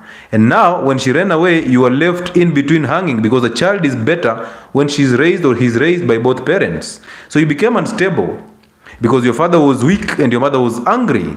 Now, when your father died, you moved to your mother. And that's where the conditioning came in, because most of the things that you know as a woman, you were taught by your mother. And that teaching is the exact thing that is called conditioning. So she was trying to remodel you into her own image. And that is evil because that is her imposing her identity in you. So for you to get your own identity back, that is the reason why we forgive our mothers, so that we overcome them. Once you overcome them, that false identity, that anger gets out of you, and then you're filled with the spirit of good and you do the right things. Now anger is gone, and now you become a member of love, and now you can love people around you. But until that happens, you will think that people get you angry, but the real sense is you just have anger inside you. And you don't like having that anger inside you. But you allow the spirit of devil to control you through that anger and those emotions. So it's your problem. You need to go and forgive your mother to overcome her. Once you've done that, you will get your identity back. And once you have that identity, all the anger, the emotions, the overthinking, the insecurities will be gotten out of you. And you'll be filled with the spirit of righteousness. And now you'll have an identity of the right. So whatever you'll be doing will be coming from the spirit that is inside you. Okay? So everything you'll be doing will be a guidance from the revelations of the spirit that inhabits you. And you will only do what that spirit says. And that's the reason why we forgive our mothers. Right, though. But where do I start? How do I forgive her? Amazing. Good question. Simply face your mother. Do you live with her or you're away from her? I'm away from her. Do you talk frequently or it's a rare talk? No, we don't talk now. Why don't you talk? Even I'm adult, she still hurts me. Your mother cannot hurt you. It is you who hurts yourself by expectations, through the expectations that you expect from your mother. You are resenting her, you expect her to love you and accept you, but she doesn't want that because she's seeing your father through you. So she doesn't like your father. That's why she doesn't like you. And that's why you're having all these hiccups. So your role is not to be accepted by her. Your role is to get your identity from her. So simply pick up the call and call her and tell her, hey, mom, I have been resenting you for no good reason and I apologize. Those are very few words. Give her about 10 seconds to respond. If she doesn't respond, hang up and keep moving. Now you'll have your identity already. But you have to face her and overcome her. So you have to give her a call or face her physically.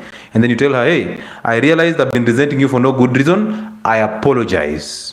Once you say that, God sees your struggle to find your own identity. He will get the anger and emotion and doubt and fear out of you. He will fill you with love. And through that, you'll know how to love your child. Thank you, doctor. Because I don't want to be the same mother to my son. Exactly. So, yeah, that's the point. And you see, you should actually do that for the sake of your son and also for the sake of your marriage. Because immediately you have an identity, you'll know how to behave before a man. So you'll know how to actually behave before your husband. Yeah. Thank you, doctor. You're welcome. It's amazing to have this conversation with you. Thank you. Good. Every single one of us deserves better. Some of those health conditions that you're actually going through, you're putting up so much weight, you don't know where it's coming from. You're trying to lose that weight, you lose about 5 kgs, and then you're now tired of the program, you're going back. It's because you don't have an identity. You don't know what is good and what is right. You're actually judging yourself for doing things that you think are good, or you think they are right, or you think they are wrong also. But that is not you. That is the spirit of evil trying to control you through your own thoughts. I've told you before, doubt every single thought in your head, because all those thoughts in your head are evil. They are not your thoughts. They are what people have put in your head, and they have made you believe that you are a very evil person or you are a very good person. So they send you on an ego trip. And when you go on an ego trip, you become more evil because you now start creating judgments and opinions about everything around you. You are in the world, but you're not of the world. Bring those thoughts into captivity by doubting every single thought or every single one of them. Once you do that, you're actually accepting that, hey, God, I'm unable to do this on my own. Come and take over. And you see, God does not want you to suffer. But the real reality is, God will not come to your rescue if you don't allow Him. He will not. So most of you are just suffering because you don't have an identity. Okay? Amazing. Doc, this is Joel Mikereti. Doc, sijawahi muona babangu since nizaliwe. I'm always in anger because mamangu ni mkali ka simba. I'm divorced and always depressed. Please help. Very perfect example. Joel, one thing you should know is this. Your mother si mkali kama simba. It is you who is just afraid of your mother because you have her identity inside you. You are now afraid of her because that identity of her is inside you. That is one. And number two, your mother is very evil because she turned you against your father. And she taught you hate to hate your biological father because of her own hate. So you see, she has blocked you from seeing or seeking your identity from your biological father. And every child has that void of their biological fathers. So what your mother has done, because he sees your father in you, and he hates the choice that he made for a man, who is your father, she has to convert this anger and these emotions towards you. And now you don't like that, because sometimes she would shout at you. That's why you're thinking she's so tough as a lion. Women are not tough to men, they are not. And it doesn't matter if it's your son, or your uncle, or your husband, it doesn't matter, he's just a man. So women respond to masculine energy. And when she comes to you and finds the masculine energy, she is sent straight into her feminine core, and she loves it there. But your mother is so evil, and she actually controls you, she knows that. And you don't like being controlled, that's why you resent her. That's why you have anger. So you resent her and you attract her identity. You actually take up her identity and you become as evil as her. This is the reason why you ended up attracting a woman who is just as chaotic as your mother in a marriage. That's the reason why you're divorced. So it's not by chance you're divorced, no. It's because you're divorced because you have an identity of a woman. So the woman that you attracted did not also have an identity, but she ended up resenting you more because you sounded feminine, because inside you, you have an identity of a woman. So for you to overcome your mother so that you can actually lead a healthy life, simply go and face your mother and tell her, hey, I've been resenting you for no good reason, and I apologize. Now you see, most men are afraid and they hate their mothers. That's the reason why they are unable to correct women. Women love a man who can actually correct them, who can lead them. But you can't lead a woman if you're afraid of that woman. If you're afraid that she will leave me. When you're afraid that she will leave you, you're already exposing your insecurities. And remember, this woman relies on you for security. But immediately you expose that insecurity, because that's a woman's nature. You expose that insecurity to her. She senses that insecurity. She feels you are feminine. And now it becomes chaotic. That is a marriage for two women. So she feels that. And then she starts to resent you because you're weak. When she resents you, she becomes as evil as you are. And now the marriage breaks. And if you have children, she will turn this anger into these children, because she will be seeing you in these children. And because she hates you and she cannot do anything about it, she turns that anger into these children and she destroys these children. Because she turns them against the biological fathers. And that is a problem. So the only thing you need to do, Joel, face your mother and overcome her, because that nature of fear inside you, that nature of anger inside you is an evil nature. And until you overcome that, life is not going to work for you. I'm telling you the truth. So gather some courage, go and face your mother and tell her, hey, I realize I'm resenting you for no good reason. I apologize. Those statements are enough.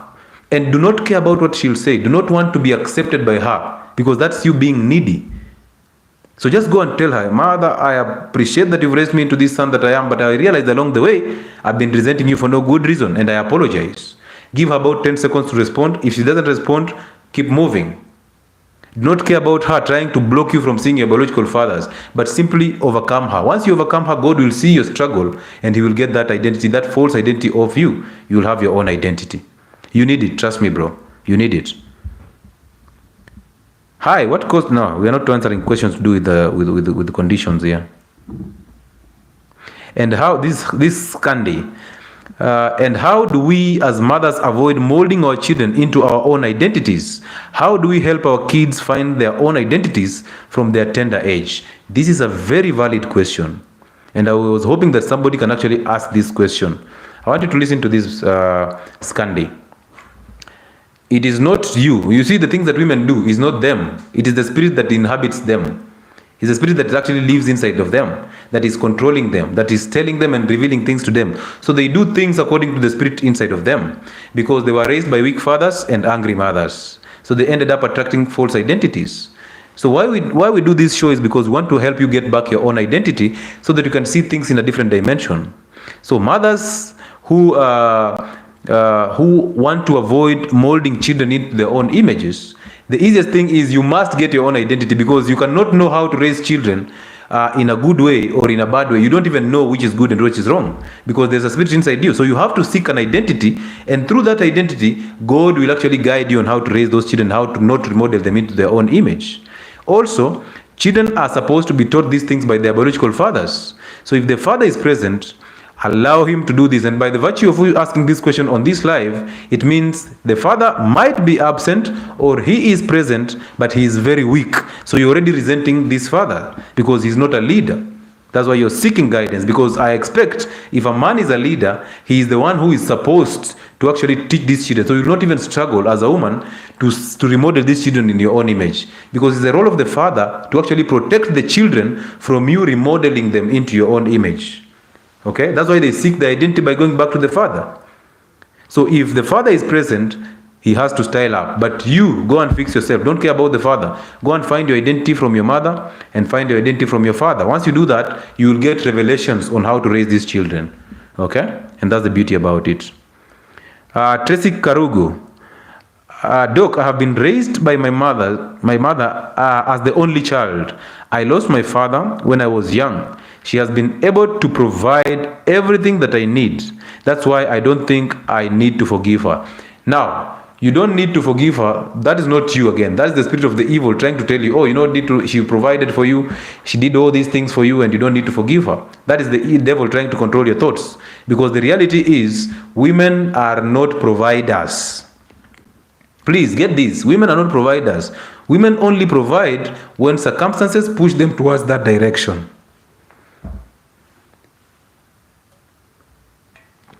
So women will only provide when circumstances have pushed them towards that direction. Now death is inevitable. It is inevitable. But your mother provided, which is unnatural. So spirituality does not care if your father was absent or if he was present. It doesn't care.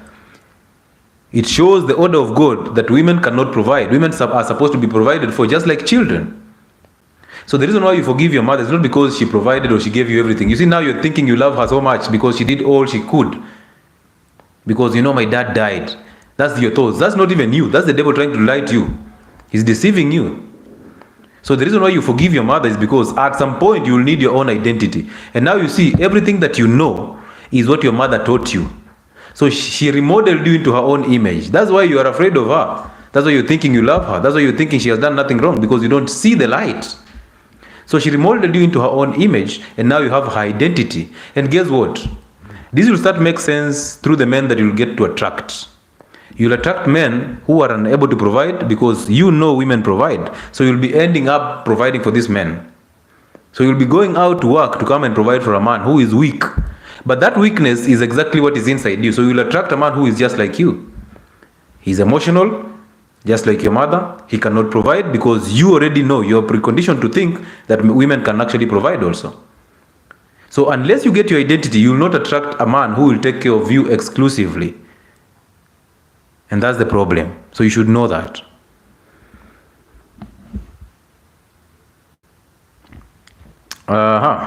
Who else is here? Georgina Koyo. Shyness is a spirit of evil. Well, this is a game changer. It's true. Being shy, thinking that you're innocent, living in the future, overthinking, overreacting, doubt, concern, anger.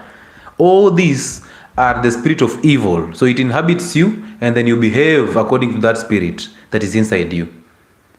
Okay? So when you have the spirit of love and good, you will never shy of anything. You will never see people who to be lesser than you. You will never be in doubt. You will never be concerned about anything.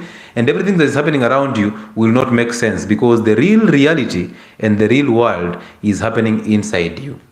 So when you get that out of you, you end up getting your own identity, and that is what we call perfect peace. And perfect peace is just amazing. Life just opens up to you. It opens up to you. Opportunities open up to you, and you become a superwoman or a superman. Yes, Sonny Pick. Yes, Doc. How is well? All is well. How are you? Good. Talk to me. You have answered my next question. Yes. From the other side, what I wanted to ask about, somebody has asked the question. Okay. The other thing is last time we talked about sometimes how we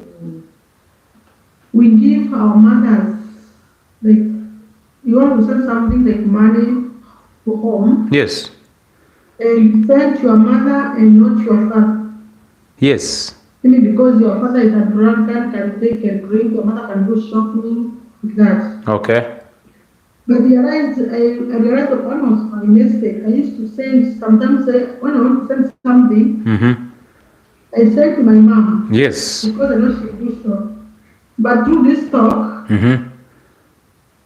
at the time I decided to send nijaribu kutumia babangu. Yes. And I realized he was very happy and he gave the money to the mother action. There we go. There we go. And then number two, Mm-hmm. I hear people saying, because before marriage I had many friends. Yes. And I hear people saying sometimes women say, men are the same, women are the same. Mm-hmm. They call you married to someone and say, no, all men are the same. But I quote is wrong. It is. Men are go along in silence sometimes, they don't talk. But we make them sometimes lose their identity Yeah. as men. You So I think also, I don't know if it's true or not, it's okay or not, Mhm. but even women married, we should also give men the identity.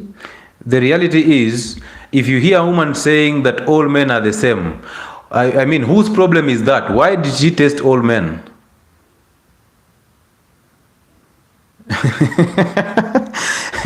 Don't you see that as lack of identity? Because why did she test all men? How did she end up knowing all men are the same? It's because she's just running away from herself. She ended up attracting herself. So she's now blaming other people for her own fault. The identity is her. So why is she blaming the external? Why is she blaming people outside? And yet the real world is inside her. So whose problem is that? So if men are the same, that's your own problem. I mean, at least go and test some, keep testing all men and keep giving us the updates.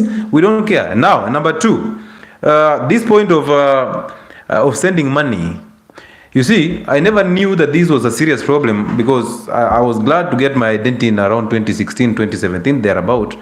But I realized this. You see, it's an innocent move to send my mother money, right? Hoping that you see, oh, you know, I love my mother, let me send her something. Oh, you know, she raised me, let me send her something. But I realized this. When you send your mother money, what happens is you become the provider. Now your father loses the sense. Because the father is supposed to be a provider. And your father is your mother's choice. Imagine your mother chose your father in her drunkardness. Or in his drunkardness, he chose this guy and decided that this guy is the one I'm going to give birth to. He's the one I'm going to give children to. I'm going to carry his children. Imagine that. So this was this was her choice, her best choice for that matter. And now, because this is a drunkard, we decide as children, because our mothers have turned us against our fathers, because they tell us, you know what, Baba yenu ni mlevi, it's me who's been providing, you've seen how your father amenitesa, and then we buy that idea because we become emotional, and they remold us in their own image. So the reality is this: fathers or husbands, your father knows your mother better than you do. Of your mother. Even in his drunkardness, that gentleman is not crazy. If you send money to your mother, you are actually destroying the family unit because you become the new provider to that unit, and now you break your mother's marriage because you start to think you are the better person, you are the provider, and you see women submit to providers, so she ends up submitting to you, and now that becomes a problem because she starts to resent the father, and she constantly turns you against the father because she wants you to continue with the favors, sending her money. And as she does that, she remolds you into a very bad image because she imposes her identity in you. Now you'll end up attracting husbands who are just as weak as your mother, and they will be as chaotic as your father. So it's the weakness of your father that he was unable to control your mother. That's their problem. So for you, if you send your father money, your father will give your mother what your mother needs. But if you send your mother money, your father will never know that you send your mother money. That's the interesting part about it. So if you have a same family and this unit is still together, imagine in his drunkardness, your mother is still there. Why is she there? Does she love the hell? Yes, she does. So why is she there if this father is drunk? So the point is, if she was wise, she would have left. But because she doesn't want to leave and this is her best choice, send the father money and let the father give the mother what he thinks it's right.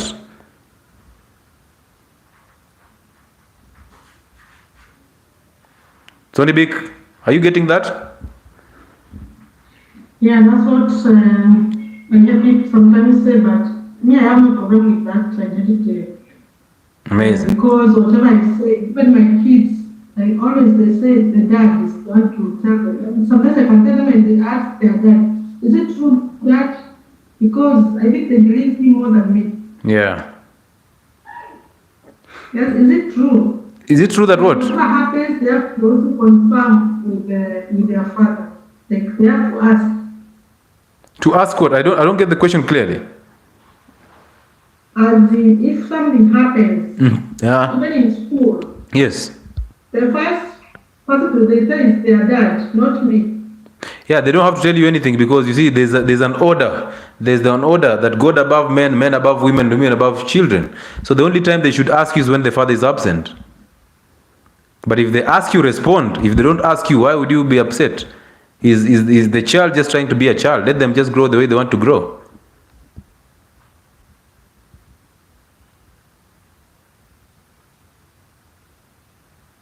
Are you there? Sonny Big disappeared. Is it me or her? All right. Somebody asked another good question here. Oh, is Cleopatra is saying, ladies, avoid poor men, ladies. Now, by the virtue of you saying that, Cleopatra, from within you, you're just poor. So you're trying to find a reason why you should be stable. You are thinking a man will come in to make you financially stable, which means you are very poor in the head and also in the pocket. Now you need to fix that. And how do you fix that? Get an identity. Because you're running away from poverty and thinking that people will come and fix your poverty. That is not going to happen. Because you're seeking external things, thinking that they will satisfy your internal world. The real world is happening inside you, it's not happening outside you. So therefore there's no man who is coming to rescue you from your poverty. Fix your own poverty from within. The rest shall be added unto you. That's why it says, seek ye first the kingdom of heaven, and the rest shall be added unto you. For you're busy seeking the external things, and you're forgetting that the real world is inside you. Okay? And she's saying, I'm not poor, sir. I am financially independent. Now, you're financially independent without an identity. And the reason why you're financially independent is because, because you picked up masculine roles. Money cannot fix your identity. You cannot buy an identity, whether you like it or not. If your father was weak and you failed to provide for your mother, and your mother told you now you have to work yourself out to make sure that you are independent of the man, that person actually destroyed you. And at some point you'll come back. Don't worry. Okay, don't worry. That's the spirit of evil trying to control you. The dust shall settle down. You'll realize that you really need more things just other than money. There's nothing like financial stability or financial independence. Money is just an exchange. So if you're thinking your bank account is getting you the independence you want, you're just seeking the external things and validation. From inside you are a broken woman and you're tired and you need help. You need to get your identity, humble your ego, stop walking on that ego trip. Let it go down and find your mother, apologize, find your father, apologize, and now you'll have perfect peace. Here we don't care about your money, here we care about your perfect peace. Okay, and a man cannot provide that for you, and your mother cannot provide that for you. Feminism will not provide that for you. You can trust me on that. Okay, Hassan, today I have learned a lot. Even though my mom hates me, me and my sister a lot. Oh, Halima, why does your mother hate you? And how do you know your mother hates you? Because if you had an identity, you will not care about if she hates you or if she loves you. You don't need approval. Because by virtue of you thinking that your mother hates you, it means you want her to approve you, to love you. She's incapable of loving you because she doesn't have love. So if any case, face her, forgive her, and overcome her. You'll have perfect peace. You'll not need her to love you. You'll not even think she hates you because she doesn't. She hates herself for actually opening up her womb to a man who actually made her pregnant with you and your sister. Gideon Gitao, is it a mistake for the parents if their children do not know their mother tongue? I mean, mother tongue and Kiswahili and English, these are just terms for expressing yourself. It doesn't matter, okay? Yeah, that's a very vague way of seeing it. Identities have nothing to do with the language, and I see it all the time. It's even called mother tongue to just condition you to think that is the best language. It doesn't matter. It's just an exchange of how you can actually easily communicate. Know much about it.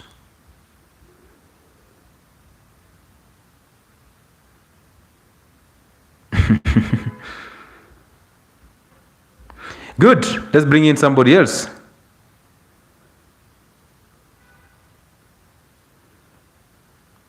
Some of us are so scared of our mothers. I told you, men are so scared of their mothers. That's why they cannot correct women.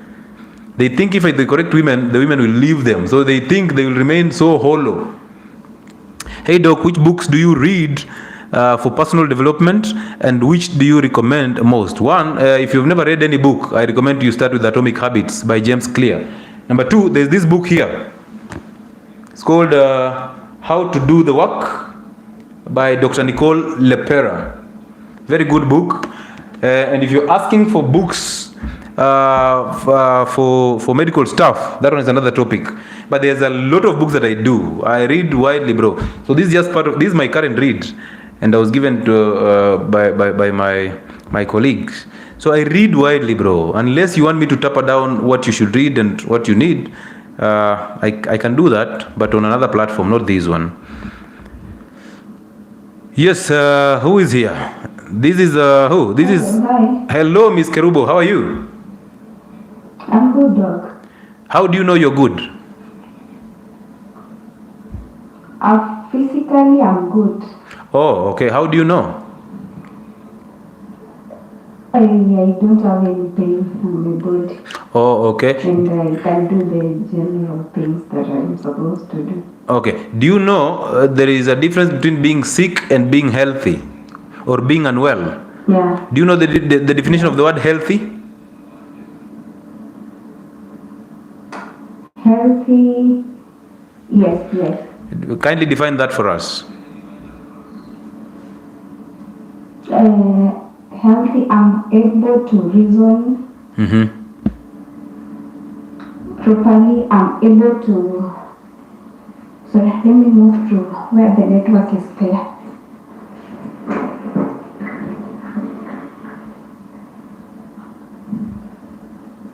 Hello. Yes, I can hear you. Yeah, I was saying, Mm-hmm. being healthy, Mm-hmm.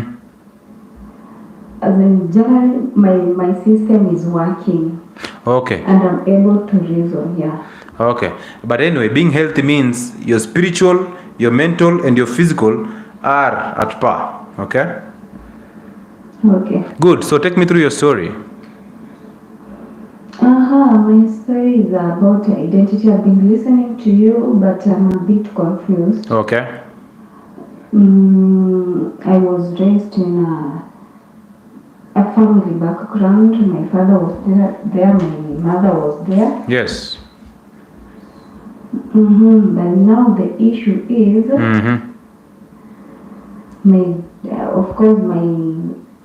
when we were growing up, I used to see my mother was the provider. Yes.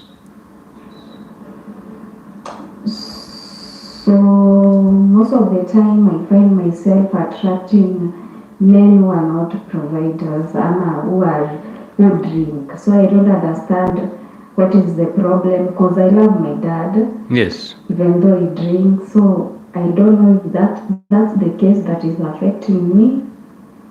But women are incapable of loving men. Even children are incapable of loving their fathers. The love flows from God to the father, father to the mother, mother to the children. The reverse is respect and submission. Okay, because me, I've been telling myself I don't want to get married to an alcoholic. Okay. But I get myself there. I don't know why. And then when I try to maybe choose for myself, it doesn't go well. And that is the problem, because you are actively being involved in choosing a man. A woman is not supposed to be actively involved in choosing a man. You are supposed to remain feminine and respectful. A man will find you. So men are the ones who are supposed to be involved actively in looking for a woman, not the other way around. But anyway, that is not your fault. That is the fault of the spirit that is inhabited inside you. And that is the evil spirit. Now listen, you grew up in a family unit, perfect. But this unit was not functional, because a family unit means that a man understands the nature of God, that men are supposed to be the exclusive providers for children and for the wives. And women are supposed to submit and respect these men. So you ended up you came up from a family that, yes, it is a family, I'll put that in quotes, but it was just a union. And your mother became the man, and your father became the housewife. So now So, so now your mother started resenting your father because your father could not step up as a man. And as he resented your father, he just became like your father. He became so masculine. And that's why he started providing. Now your father was weak because he couldn't provide and he became a drunkard. So he thought that he's going to find solace in alcohol, that alcohol is going to fix his problems. Which it doesn't, because he can't even fund his alcoholic lifestyle. And that's why the woman ended up providing. So now you suffered the consequences of a weak father and a very angry mother. Now apparently, when mother starts to provide, they can only provide for a short period of time, hoping that the situation of the fathers change. And now, because it did not change, mothers start to resent the fathers or their husbands. Once they resent their husbands, they now turn the children against their husbands. And these are the biological fathers. So mothers turn children against their biological fathers innocently. They don't even know it. And once they do that, because they start telling children words like, you know what, I've been raising you, I'm the one who is paying this, you've seen your father is a drunkard, he doesn't help me do anything. And all these words settle in you. And now you start turning against your biological father. And biological fathers are the earthly representation of God to children. So when mothers turn these fathers against their children, or these children, against their father, these children are being turned away from God. And that's how they end up having these false identities. For them to get their identities, they have to go back and forgive their mothers for imposing the false identities in them, and then forgive their fathers for being weak, not to protect them against the emotion and anger that was coming from their mothers. So you hated your father through the hate of your mother. You ended up attracting your father as a man. So you have men who are weak, who are drunkards, who cannot provide for you exclusively because one, you've been made to think that women are supposed to provide. That is the conditioning, and that's the energy that comes from you when you're actually getting a man. Two, you are actively involved in looking for a man, and you're running away from your father because you think he's a drunkard. So you see, you say you don't want to attract a man who is just like your father, a drunkard. So you're running away from your father, and you end up attracting that because whoever you resent, you become, and whatever you run away from, you attract. Whatever you resist persists. So you're constantly running away from your father because you don't want that, but you end up attracting the same thing in future, ahead of you. So what you need to do is you need to find your own identity so that you can liberate these crazy identities, these false identities from you. And you can only do that by forgiving your mother and forgiving your father. And once you do that, you get your own identity. It becomes easier for you to attract a man, not to chase a man. At this moment in time, you're running away from your father with the hope that the man who is coming in is going to be the opposite of your father. Is going to fill the void that is inside you of the need of a father figure. And you end up attracting men who are weak, just like their father. You end up attracting men who are chaotic, who are physically and emotionally abusive, just like your mother. So until you forgive your mother to overcome her, and until you forgive your father to overcome him, you will never have an identity, and you will keep on attracting the same people. Okay, but now the issue is, I mean, I don't have any issue with my mother. So I should just say that I'm sorry for what exactly? It's not like you don't have an issue with your mother, and it's not about you having an issue with your mother. It's about your mother remodeling you into her own image. Okay? So if your mother remodels you into her own image, you end up tapping her identity. So you don't have your identity, you have her identity. That's why you're attracting men who are just like your father, the ones that she attracted. Have you ever heard of this saying that single mothers always raise single mothers? Yeah, because you attract who you are, and who you are is not you. It's the false identity that was put in you by your mother. Okay? And so I should go and tell her that. So face your mother. No, go and face your mother and tell her, hey, I've realized that I've been resenting you for no good reason. I apologize. Just that. Because you want her to lower her ego. You don't want her to overreact. And you should never care anyway what she does. You simply face and tell her, I've realized I've been resenting you for no good reason, and I apologize.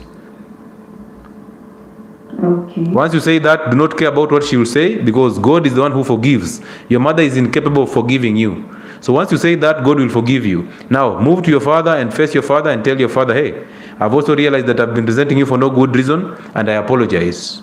And now God will liberate those false identities from you. He will give you your own identity. And through that, you will realize and you will know how to behave before men. You will not chase men because you will feel complete inside you. And when you feel complete inside of you, you will not find a need to seek validation and to find people to accommodate you and love you. And you will not be chasing people to love you anyway, because you'll be complete. Because from within you, you will have perfect peace. Okay, thank you. You're welcome. Good. Another book is Understanding the Purpose of Power of Men. Yes.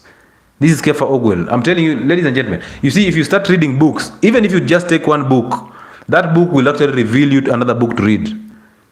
They always do. Every book reveals a new book. Every book reveals a new book. But for men, go and read masculine books. Most of you read novels. You're reading a novel for what reason?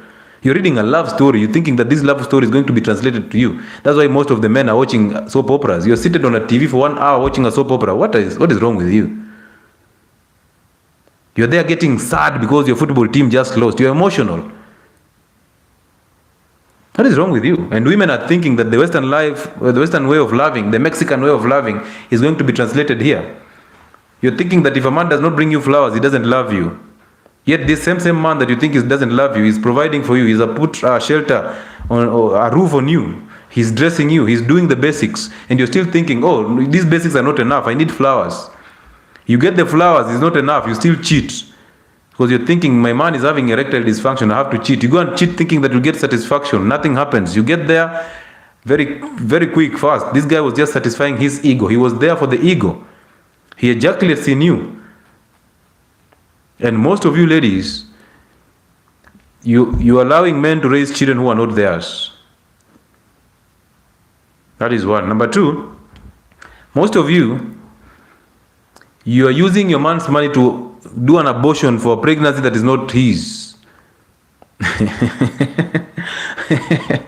You are soliciting money from your husband to go and carry out an abortion to a child that you got from outside. So you are so scared that if this child comes in, there's trouble. But you started by giving access to sex. You did that. You gave access to sex.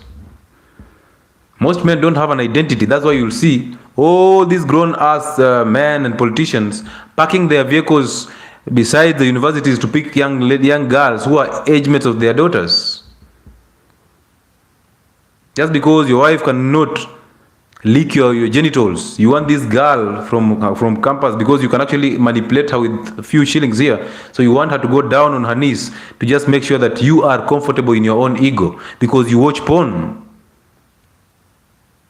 So you want this girl to actually satisfy your ego and your porn addiction.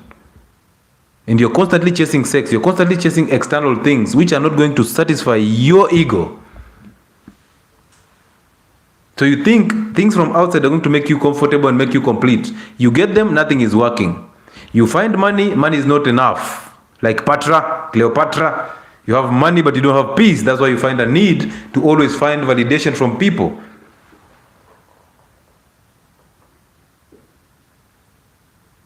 Is not going to work until we make an effort. Doc, this Identity Friday is heart-touching and informative. I appreciate that. Thank you so much. There was a reason why we did this. We knew how crazy it is.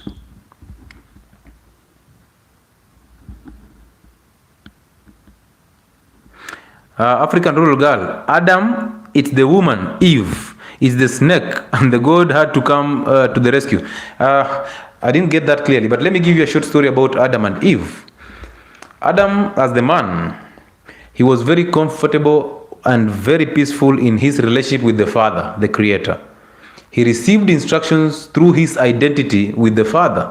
So he got instructions from above, and he did exactly what he was being told or being revealed through the identity. So he was perfect. There was a perfect relationship. Now came Eve. And Eve, because she was emotionally unstable. Sounds crazy, but it's true. So Eve, for the first time, Adam decided not to listen to instruction that was coming from his father and to listen from instruction that was coming from this woman. So Eve was deceived. And then Eve decided, you know what? If this is going to happen, if we are going to have all this power, why is my man still weak here? Imagine you are here trying to name all these animals and doing all these things, but in real sense, you can actually become a power on your own. You can actually create things on your own. This guy decided, by the way, you have a point. And that was the first time this guy listened to this other side. So when he turned and listened to this other side, he turned his ear and his identity away from God. And now revelation stopped coming in because he listened to somebody who listened to another. And that other thing that they listened to became their God. Because whatever you love and whatever you listen to becomes your God, it controls you. Now the only thing that Adam should have done was to ask for forgiveness from the Father. That would have reconnected him back to the Father, and all this chaos would have ended. But guess what? He became so adamant with forgiveness and he suffered his consequences. That is how it got to happen. Now look at us. We've never learned from that. We keep on running away from our biological fathers and we end up getting the punishment. By the time we're getting punished, it becomes difficult for us to come back. But until we get back to reconnect to our biological fathers, all that we are seeking for is just vanity. It's not going to happen. Because you will be thinking that you need money, you get the money, it is not enough. You want now a promotion. You get promoted, is not enough. You quit that job, you're looking for another one. You decide, now I'm tired of this job, I'm going to do business. You do business, it's going on well, you're getting the money, you're not satisfied. Your business is not working or is working, well done. Now your woman is becoming problematic because you have money, but you don't even know how to provide, yet you have money. Now you're constantly chasing all skirts that you see, all ties that pass you want to chase because you have money and you can afford. So you're constantly chasing now sex, the need to ejaculate. Now you get the need to ejaculate, you realize, guy, I made this girl pregnant, I made the other one, I made the other one. And now the ego settles in, you know what, I'm Father Abraham, I have money, whatever happens, I'll do. Now there's another thrill. You chase another thrill again to satisfy your ego. Look at the scholars. You have a degree which has turned you away from common sense. You are an intellectual, but you are an educated fool. But you still find a reason to go and do a master's, thinking that when I get this master's, I'll get approval, I'll get an increase in salary. So you will never be enough. You get a master's, now you want a professor. You've seen, there are professors, but they're still seeking for a deputy president. They will get it, will not be enough. They got 5 years, they want 14. They want 7, right? It is never enough. It will never get enough. But they are a true reflection of who we are as humans, as Kenyans. They are a sample of us. So as we are thinking, these guys, Amepango, these are crazy. They are a representation of who we are as a people. We are them and they are us. So ladies and gentlemen, the essence of this conversation is to make sure that you get perfect peace by reconnecting back with your biological fathers. And whether that father is a demon, whether that father you consider him a drunkard, it doesn't matter. You're not reconnecting with him to pick up his characters. You are reconnecting with his soul because he is the earthly representation of God to a child. And you cannot, because they are the sons of God, you cannot go to the Father without going through the sons. And the sons of God are biological fathers. Okay? So until you reconnect with the biological father, there's no way you can love he who you don't know, and yet you hate he who you can actually see. It's impossible. So some of you are just suffering because you resent your mothers, you don't even know. That's the weird part, is we resent our mothers and yet we don't even know. I told you, I used to have a conversation with my mother on phone. We talked 2 hours, we are laughing, we are happy, and I knew I loved her. Yet in real sense, I was just afraid of her. And that's the reason why I ended up attracting women who just behaved like her. And when they left, I blamed them. So I played the victim because I thought I was the better one. Now I was creating an opinion and now judging them for leaving me. Yet the fault was me. Inside me, I had all this feminine energy. And until that time comes, you will never know perfect peace. You will always be angry. You will overthink everything. You will think you need success. You will think you have a reputation to protect. You will think you have a career. And all these things are what are supposed to be added unto you after you have an identity. So your primary role on this surface of earth is to glorify God, is to love God with all you have. And if men do that, they will go back to being men because they will receive guidance from above through the spirit that is inside them. And when that happens, women will align. So understand this, that anything that you've done that you think is wrong or that you think is right, that you think is good or bad. That is just ego. You are not responsible for anything you have done. So stop judging yourself for things that you do not have control over. God understands your suffering, and that's the reason why He is interested in coming in to help you overcome. But you must let Him help you. You must accept Him or allow Him to actually come in and change your life for the better. The problem is we want help, we need help, but we don't want to allow people to help us. We don't want to allow God to take over and help us. Who is this? Yes, how are you? All is well. How are you? I'm good. What is your name? Salafu Swaleh. Salafu? Swaleh. Hey. Okay, talk to us, bro.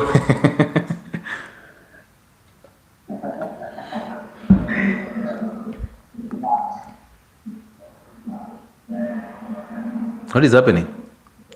I don't have anger. Oh, okay. How do you know? Because my heart is clean. And how do you know? Because I pray to God that He clean me. Okay, so how do you know you have a clean heart?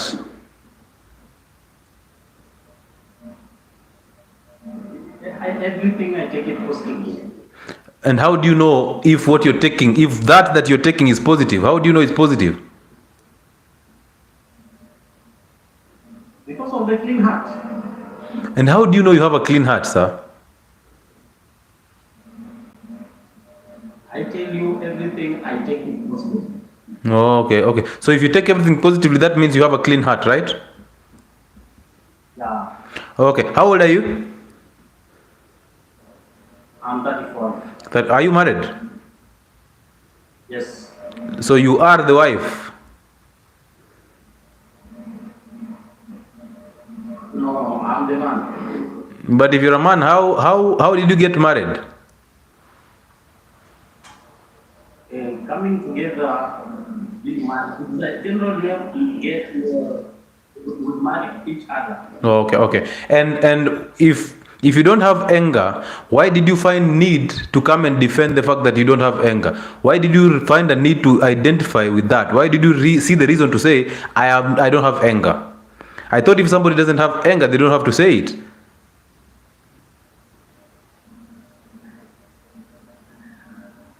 You only say something positive. Okay.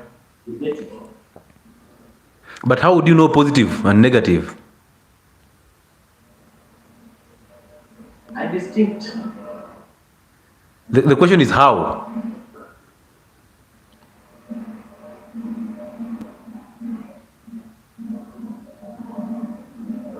Hello? The question is how? The question is how? Yes. Naturally. Okay, thank you. Were you raised by both parents? Yes. Okay. Who was the provider? Father. Okay. Thank you, sir. I'm glad that you don't have anger. We appreciate you. Thank you. Wait. May I pass my information? Okay. I just came to tell you of the first rule. Would you mind to read about Quran also? How do you know I'm not reading it? How do you know I'm not reading it? Huh? How would you know I'm not reading it? How do you know you don't read it? Yeah, how did you know I'm not reading the Quran? Because everything I know you are getting something to eat or something from it. Because everything you are saying here, I swear by God, it is from that holy book. Amazing. Not let's say most of them. Let's say most of them. Okay. So I'll advise you to read it and also to read it. Okay, thank you so much, sir. That's a good insight. Thank you. I'll consider that. That is if I'm not doing it already. Welcome to Islam. You are near to Islam. I appreciate it, sir. Thank you.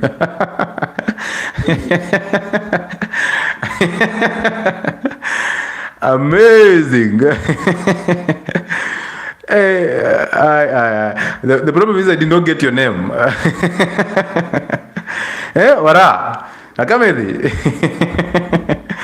If I got your name right, it would be easier for me, okay? But anyway, amazing stuff there. Why? I have disliked my father. This is Nzembi the Queen. I have disliked my father all this while because he was praised, or he always praised my sisters over me.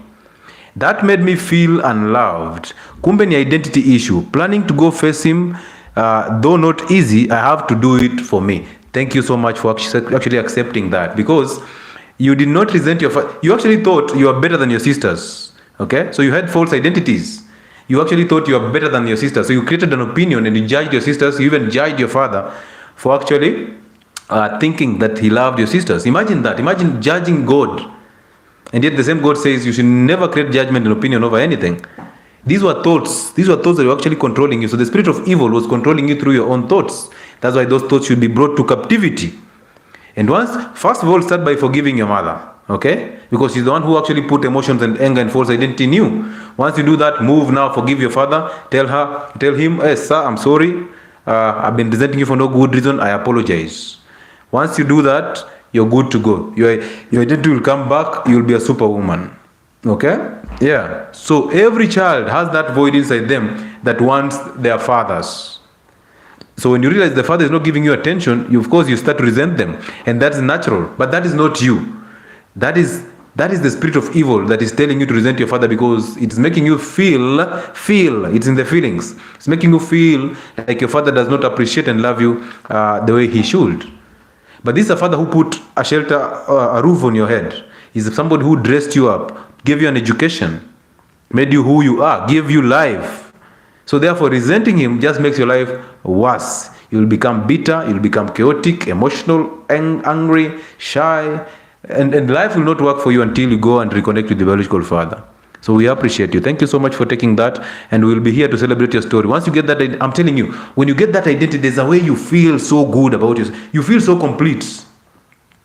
You feel so complete. You don't want external validation. You will not ever think that somebody has to come in to make you complete. You will not think having a good house will make you complete. Money, cars. Oh, perfect peace is an amazing feeling. How about an anxious detachment issue in relationship? Everything, anxiety is the nature of evil. It is your thoughts trying to lie to you that, oh, you know what, you're always anxious in a relationship. Oh, you know what, you deserve better. Oh, you know what, you need to calm down. That is the nature of evil. Doubt those thoughts. Listen to them, pay attention, but do not act upon those thoughts. You're not born to be anxious. You're not born to suffer. You're born to be complete. You're born to be emotionally stable so that you can have this perfect peace and have a perfect relationship with your Creator, who is your biological father, and through that, you reconnect yourself to a God. This is helping a lot. For the longest time, I had a feeling that my mom hated me so much. Yes, that feeling is true, because women hate their children. Women do hate their children because they see their fathers in the children. Okay, and then they hate these children with the hatred for their child's father. So you see the child, you see the father in the child, and now you start hating the child.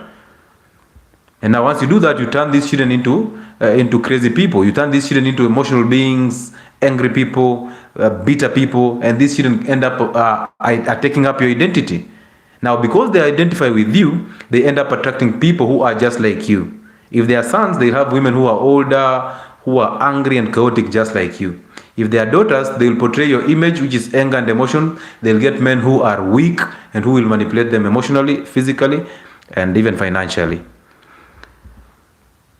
Anger is nature of evil. This is Lensa Otieno. The Bible says that God is slow to anger, which means that God himself gets angry. So does it also mean that there is a nature of evil in God? Now the reality is this: God is the creator of everything, and you should know this. The reason why you're putting out that is because you're full of intellect, but you are lacking common sense. Most of the times when you read the Bible to remember things, you're cramming, you're taught Bible studies and all that, you're being taught according to the understanding of the one who is teaching you these things. That's why you need an identity to get the revelation. So when you read the Bible, you will not need to remember it. You only need to be revealed the things that you have to do. Okay? So the nature of evil is actually telling you, you know what, you've read this, you're adequate, you understand the Bible well, question this person with this question. But the reality is this, bro. Understand for free that God is not in a fallen state. You are in a fallen state. That's why you're suffering. Okay? That's why you're emotional. That's why you're angry. That's why you're seeking validation. That's why you think that the need to feel right will actually make you feel better.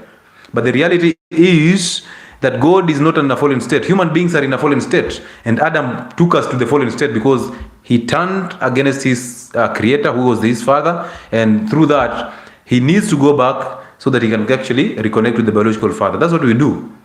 So even with the Bible, intellect is evil. Intellect is the nature of evil. It gives you ego. But common sense, you're born with that. You're born with the scripture. You're born with the kingdom of heaven in your heart and the light. So when you're taught these things to school, when you read about God and all these things, they suppress your common sense, then they give you false identities, which give you the ego. The reality is, find an identity and then read the Bible and you'll see the revelations. You'll understand that God is not in a fallen state and God is not as emotional as you are. So therefore, God does not have anger like human beings. What God does is he discerns evil. God discerns evil. He doesn't get angry about evil. He discerns evil. And that is the righteous state. But for us, our anger comes from a fallen state, which means we turned away from our biological fathers and we got these false identities. Now we have the anger, and our anger is the nature of destruction. Okay? Doc, when wives lose their husbands, does that mean they should not provide? No, those are exceptions, and exceptions do not make the rule. Okay? Yeah. And if they do that, if they lose their husband, actually they should go and forgive their fathers and their mothers to get their own identities, so that anything they are doing is guided from the spirit that is coming into them. So it comes from above into the spirit, they get the revelations and they act upon the revelation. That's the only way they'll know how to raise children, but show them how to live a life that follows the order of God. That God above men, men above women, and women above children. Okay, that's the order of life and that's the order of God. So as you're raising these children, you will teach them how, the girls, you will teach them how to be submissive. The men, you will teach them how to go out and actually provide for women. Okay, so that they end up doing that in the future and they end up living according to God's principles. But before you get an identity, how will you get the revelation of how to raise these children? It shall be difficult. Okay. But sometimes if a man provides everything to a woman, he ends up mistreating her. No, that is not true. The reality is, that's again the nature of evil trying to control you. It's trying to tell you what you should say. It's trying to tell you to say something that will make you feel good, so that you defend the spirit. Okay? Because it doesn't want to die in you. So it's actually telling you to say these things so that you feel better. The reality is, a man is supposed to provide exclusively. So how would a man, and the word is a man, you see, you're using a man instead of using a male. A male will mistreat a woman just because he's providing. So inside him, he doesn't have an identity. He has an identity of the mother. So he feels burdened when he's providing. That's why he wants to take advantage and control the woman. But a man is somebody who loves God with all his heart and might and understands the order of God. He has the identity of God and he does the right thing. So mistreating is the nature of evil, is an emotional move. So if you end up attracting an emotional person, you are an emotional person, which means you just attracted who you are. But men do not mistreat women just because they provided. It's their natural role. Just the same way, a woman will not mistreat a man just because he gave birth to his children. You get the point? Yeah, it's a natural role for a woman to be a woman, to give birth. It's a natural role for a man to actually provide. So they don't even mix anywhere. That now a woman will have to mistreat a man just because he got pregnant for him. And now a man has to mistreat a woman just because he provides. It doesn't make sense at all, okay? What makes sense is men are supposed to be providers. They understand that. And women are supposed to play their natural role as women, submit, respect, and raise children to a strong man. And that's how it is. Good, I think we should call it a night. 2 hours, 33 minutes of Identity Fridays. Ladies and gentlemen, you can't make this stuff up. There's always something new that we should learn. Always something new. Why? Because I also learn every single day. But the real sense is, go get an identity. Go get your common sense back. Drop the intellect, drop the ego, go find the common sense, because it's inside you. So the real reality is what is happening inside you. Whatever is happening outside you is nothing, is an illusion. Okay? Stop living in an illusionary world. Come back to reality. Live in the present, appreciate yourself in the present. That's the only time you live a conscious life. Be conscious by getting an identity.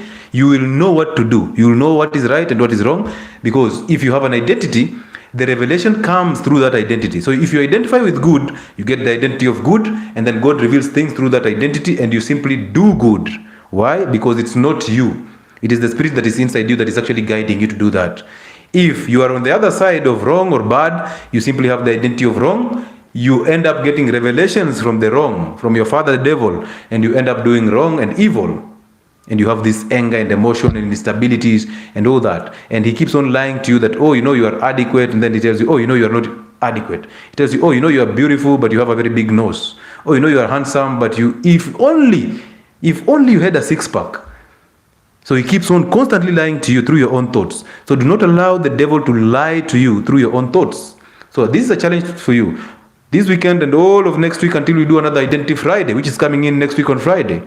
Doubt every single thought in your head and stick in prayer. Simply go silent, close your eyes, relax, breathe naturally every morning and every evening before going to bed. Sink it in. Allow thoughts to flow into your head, both positive and negative thoughts. Do not fight any thought, because whatever you fight, you are resisting it. Whatever you resist persists. So let them flow, the good thoughts and the bad thoughts. Allow them to flow in your head. Pay attention, but do not act upon your thoughts, because they are not your thoughts. They are what people put in your head. Breathe naturally, relax into it, and let it go. Let them come in and go. You'll realize you're not a product of your own thoughts. You'll realize thoughts are evil at all the time. They are the devil's way of deceiving you. Okay?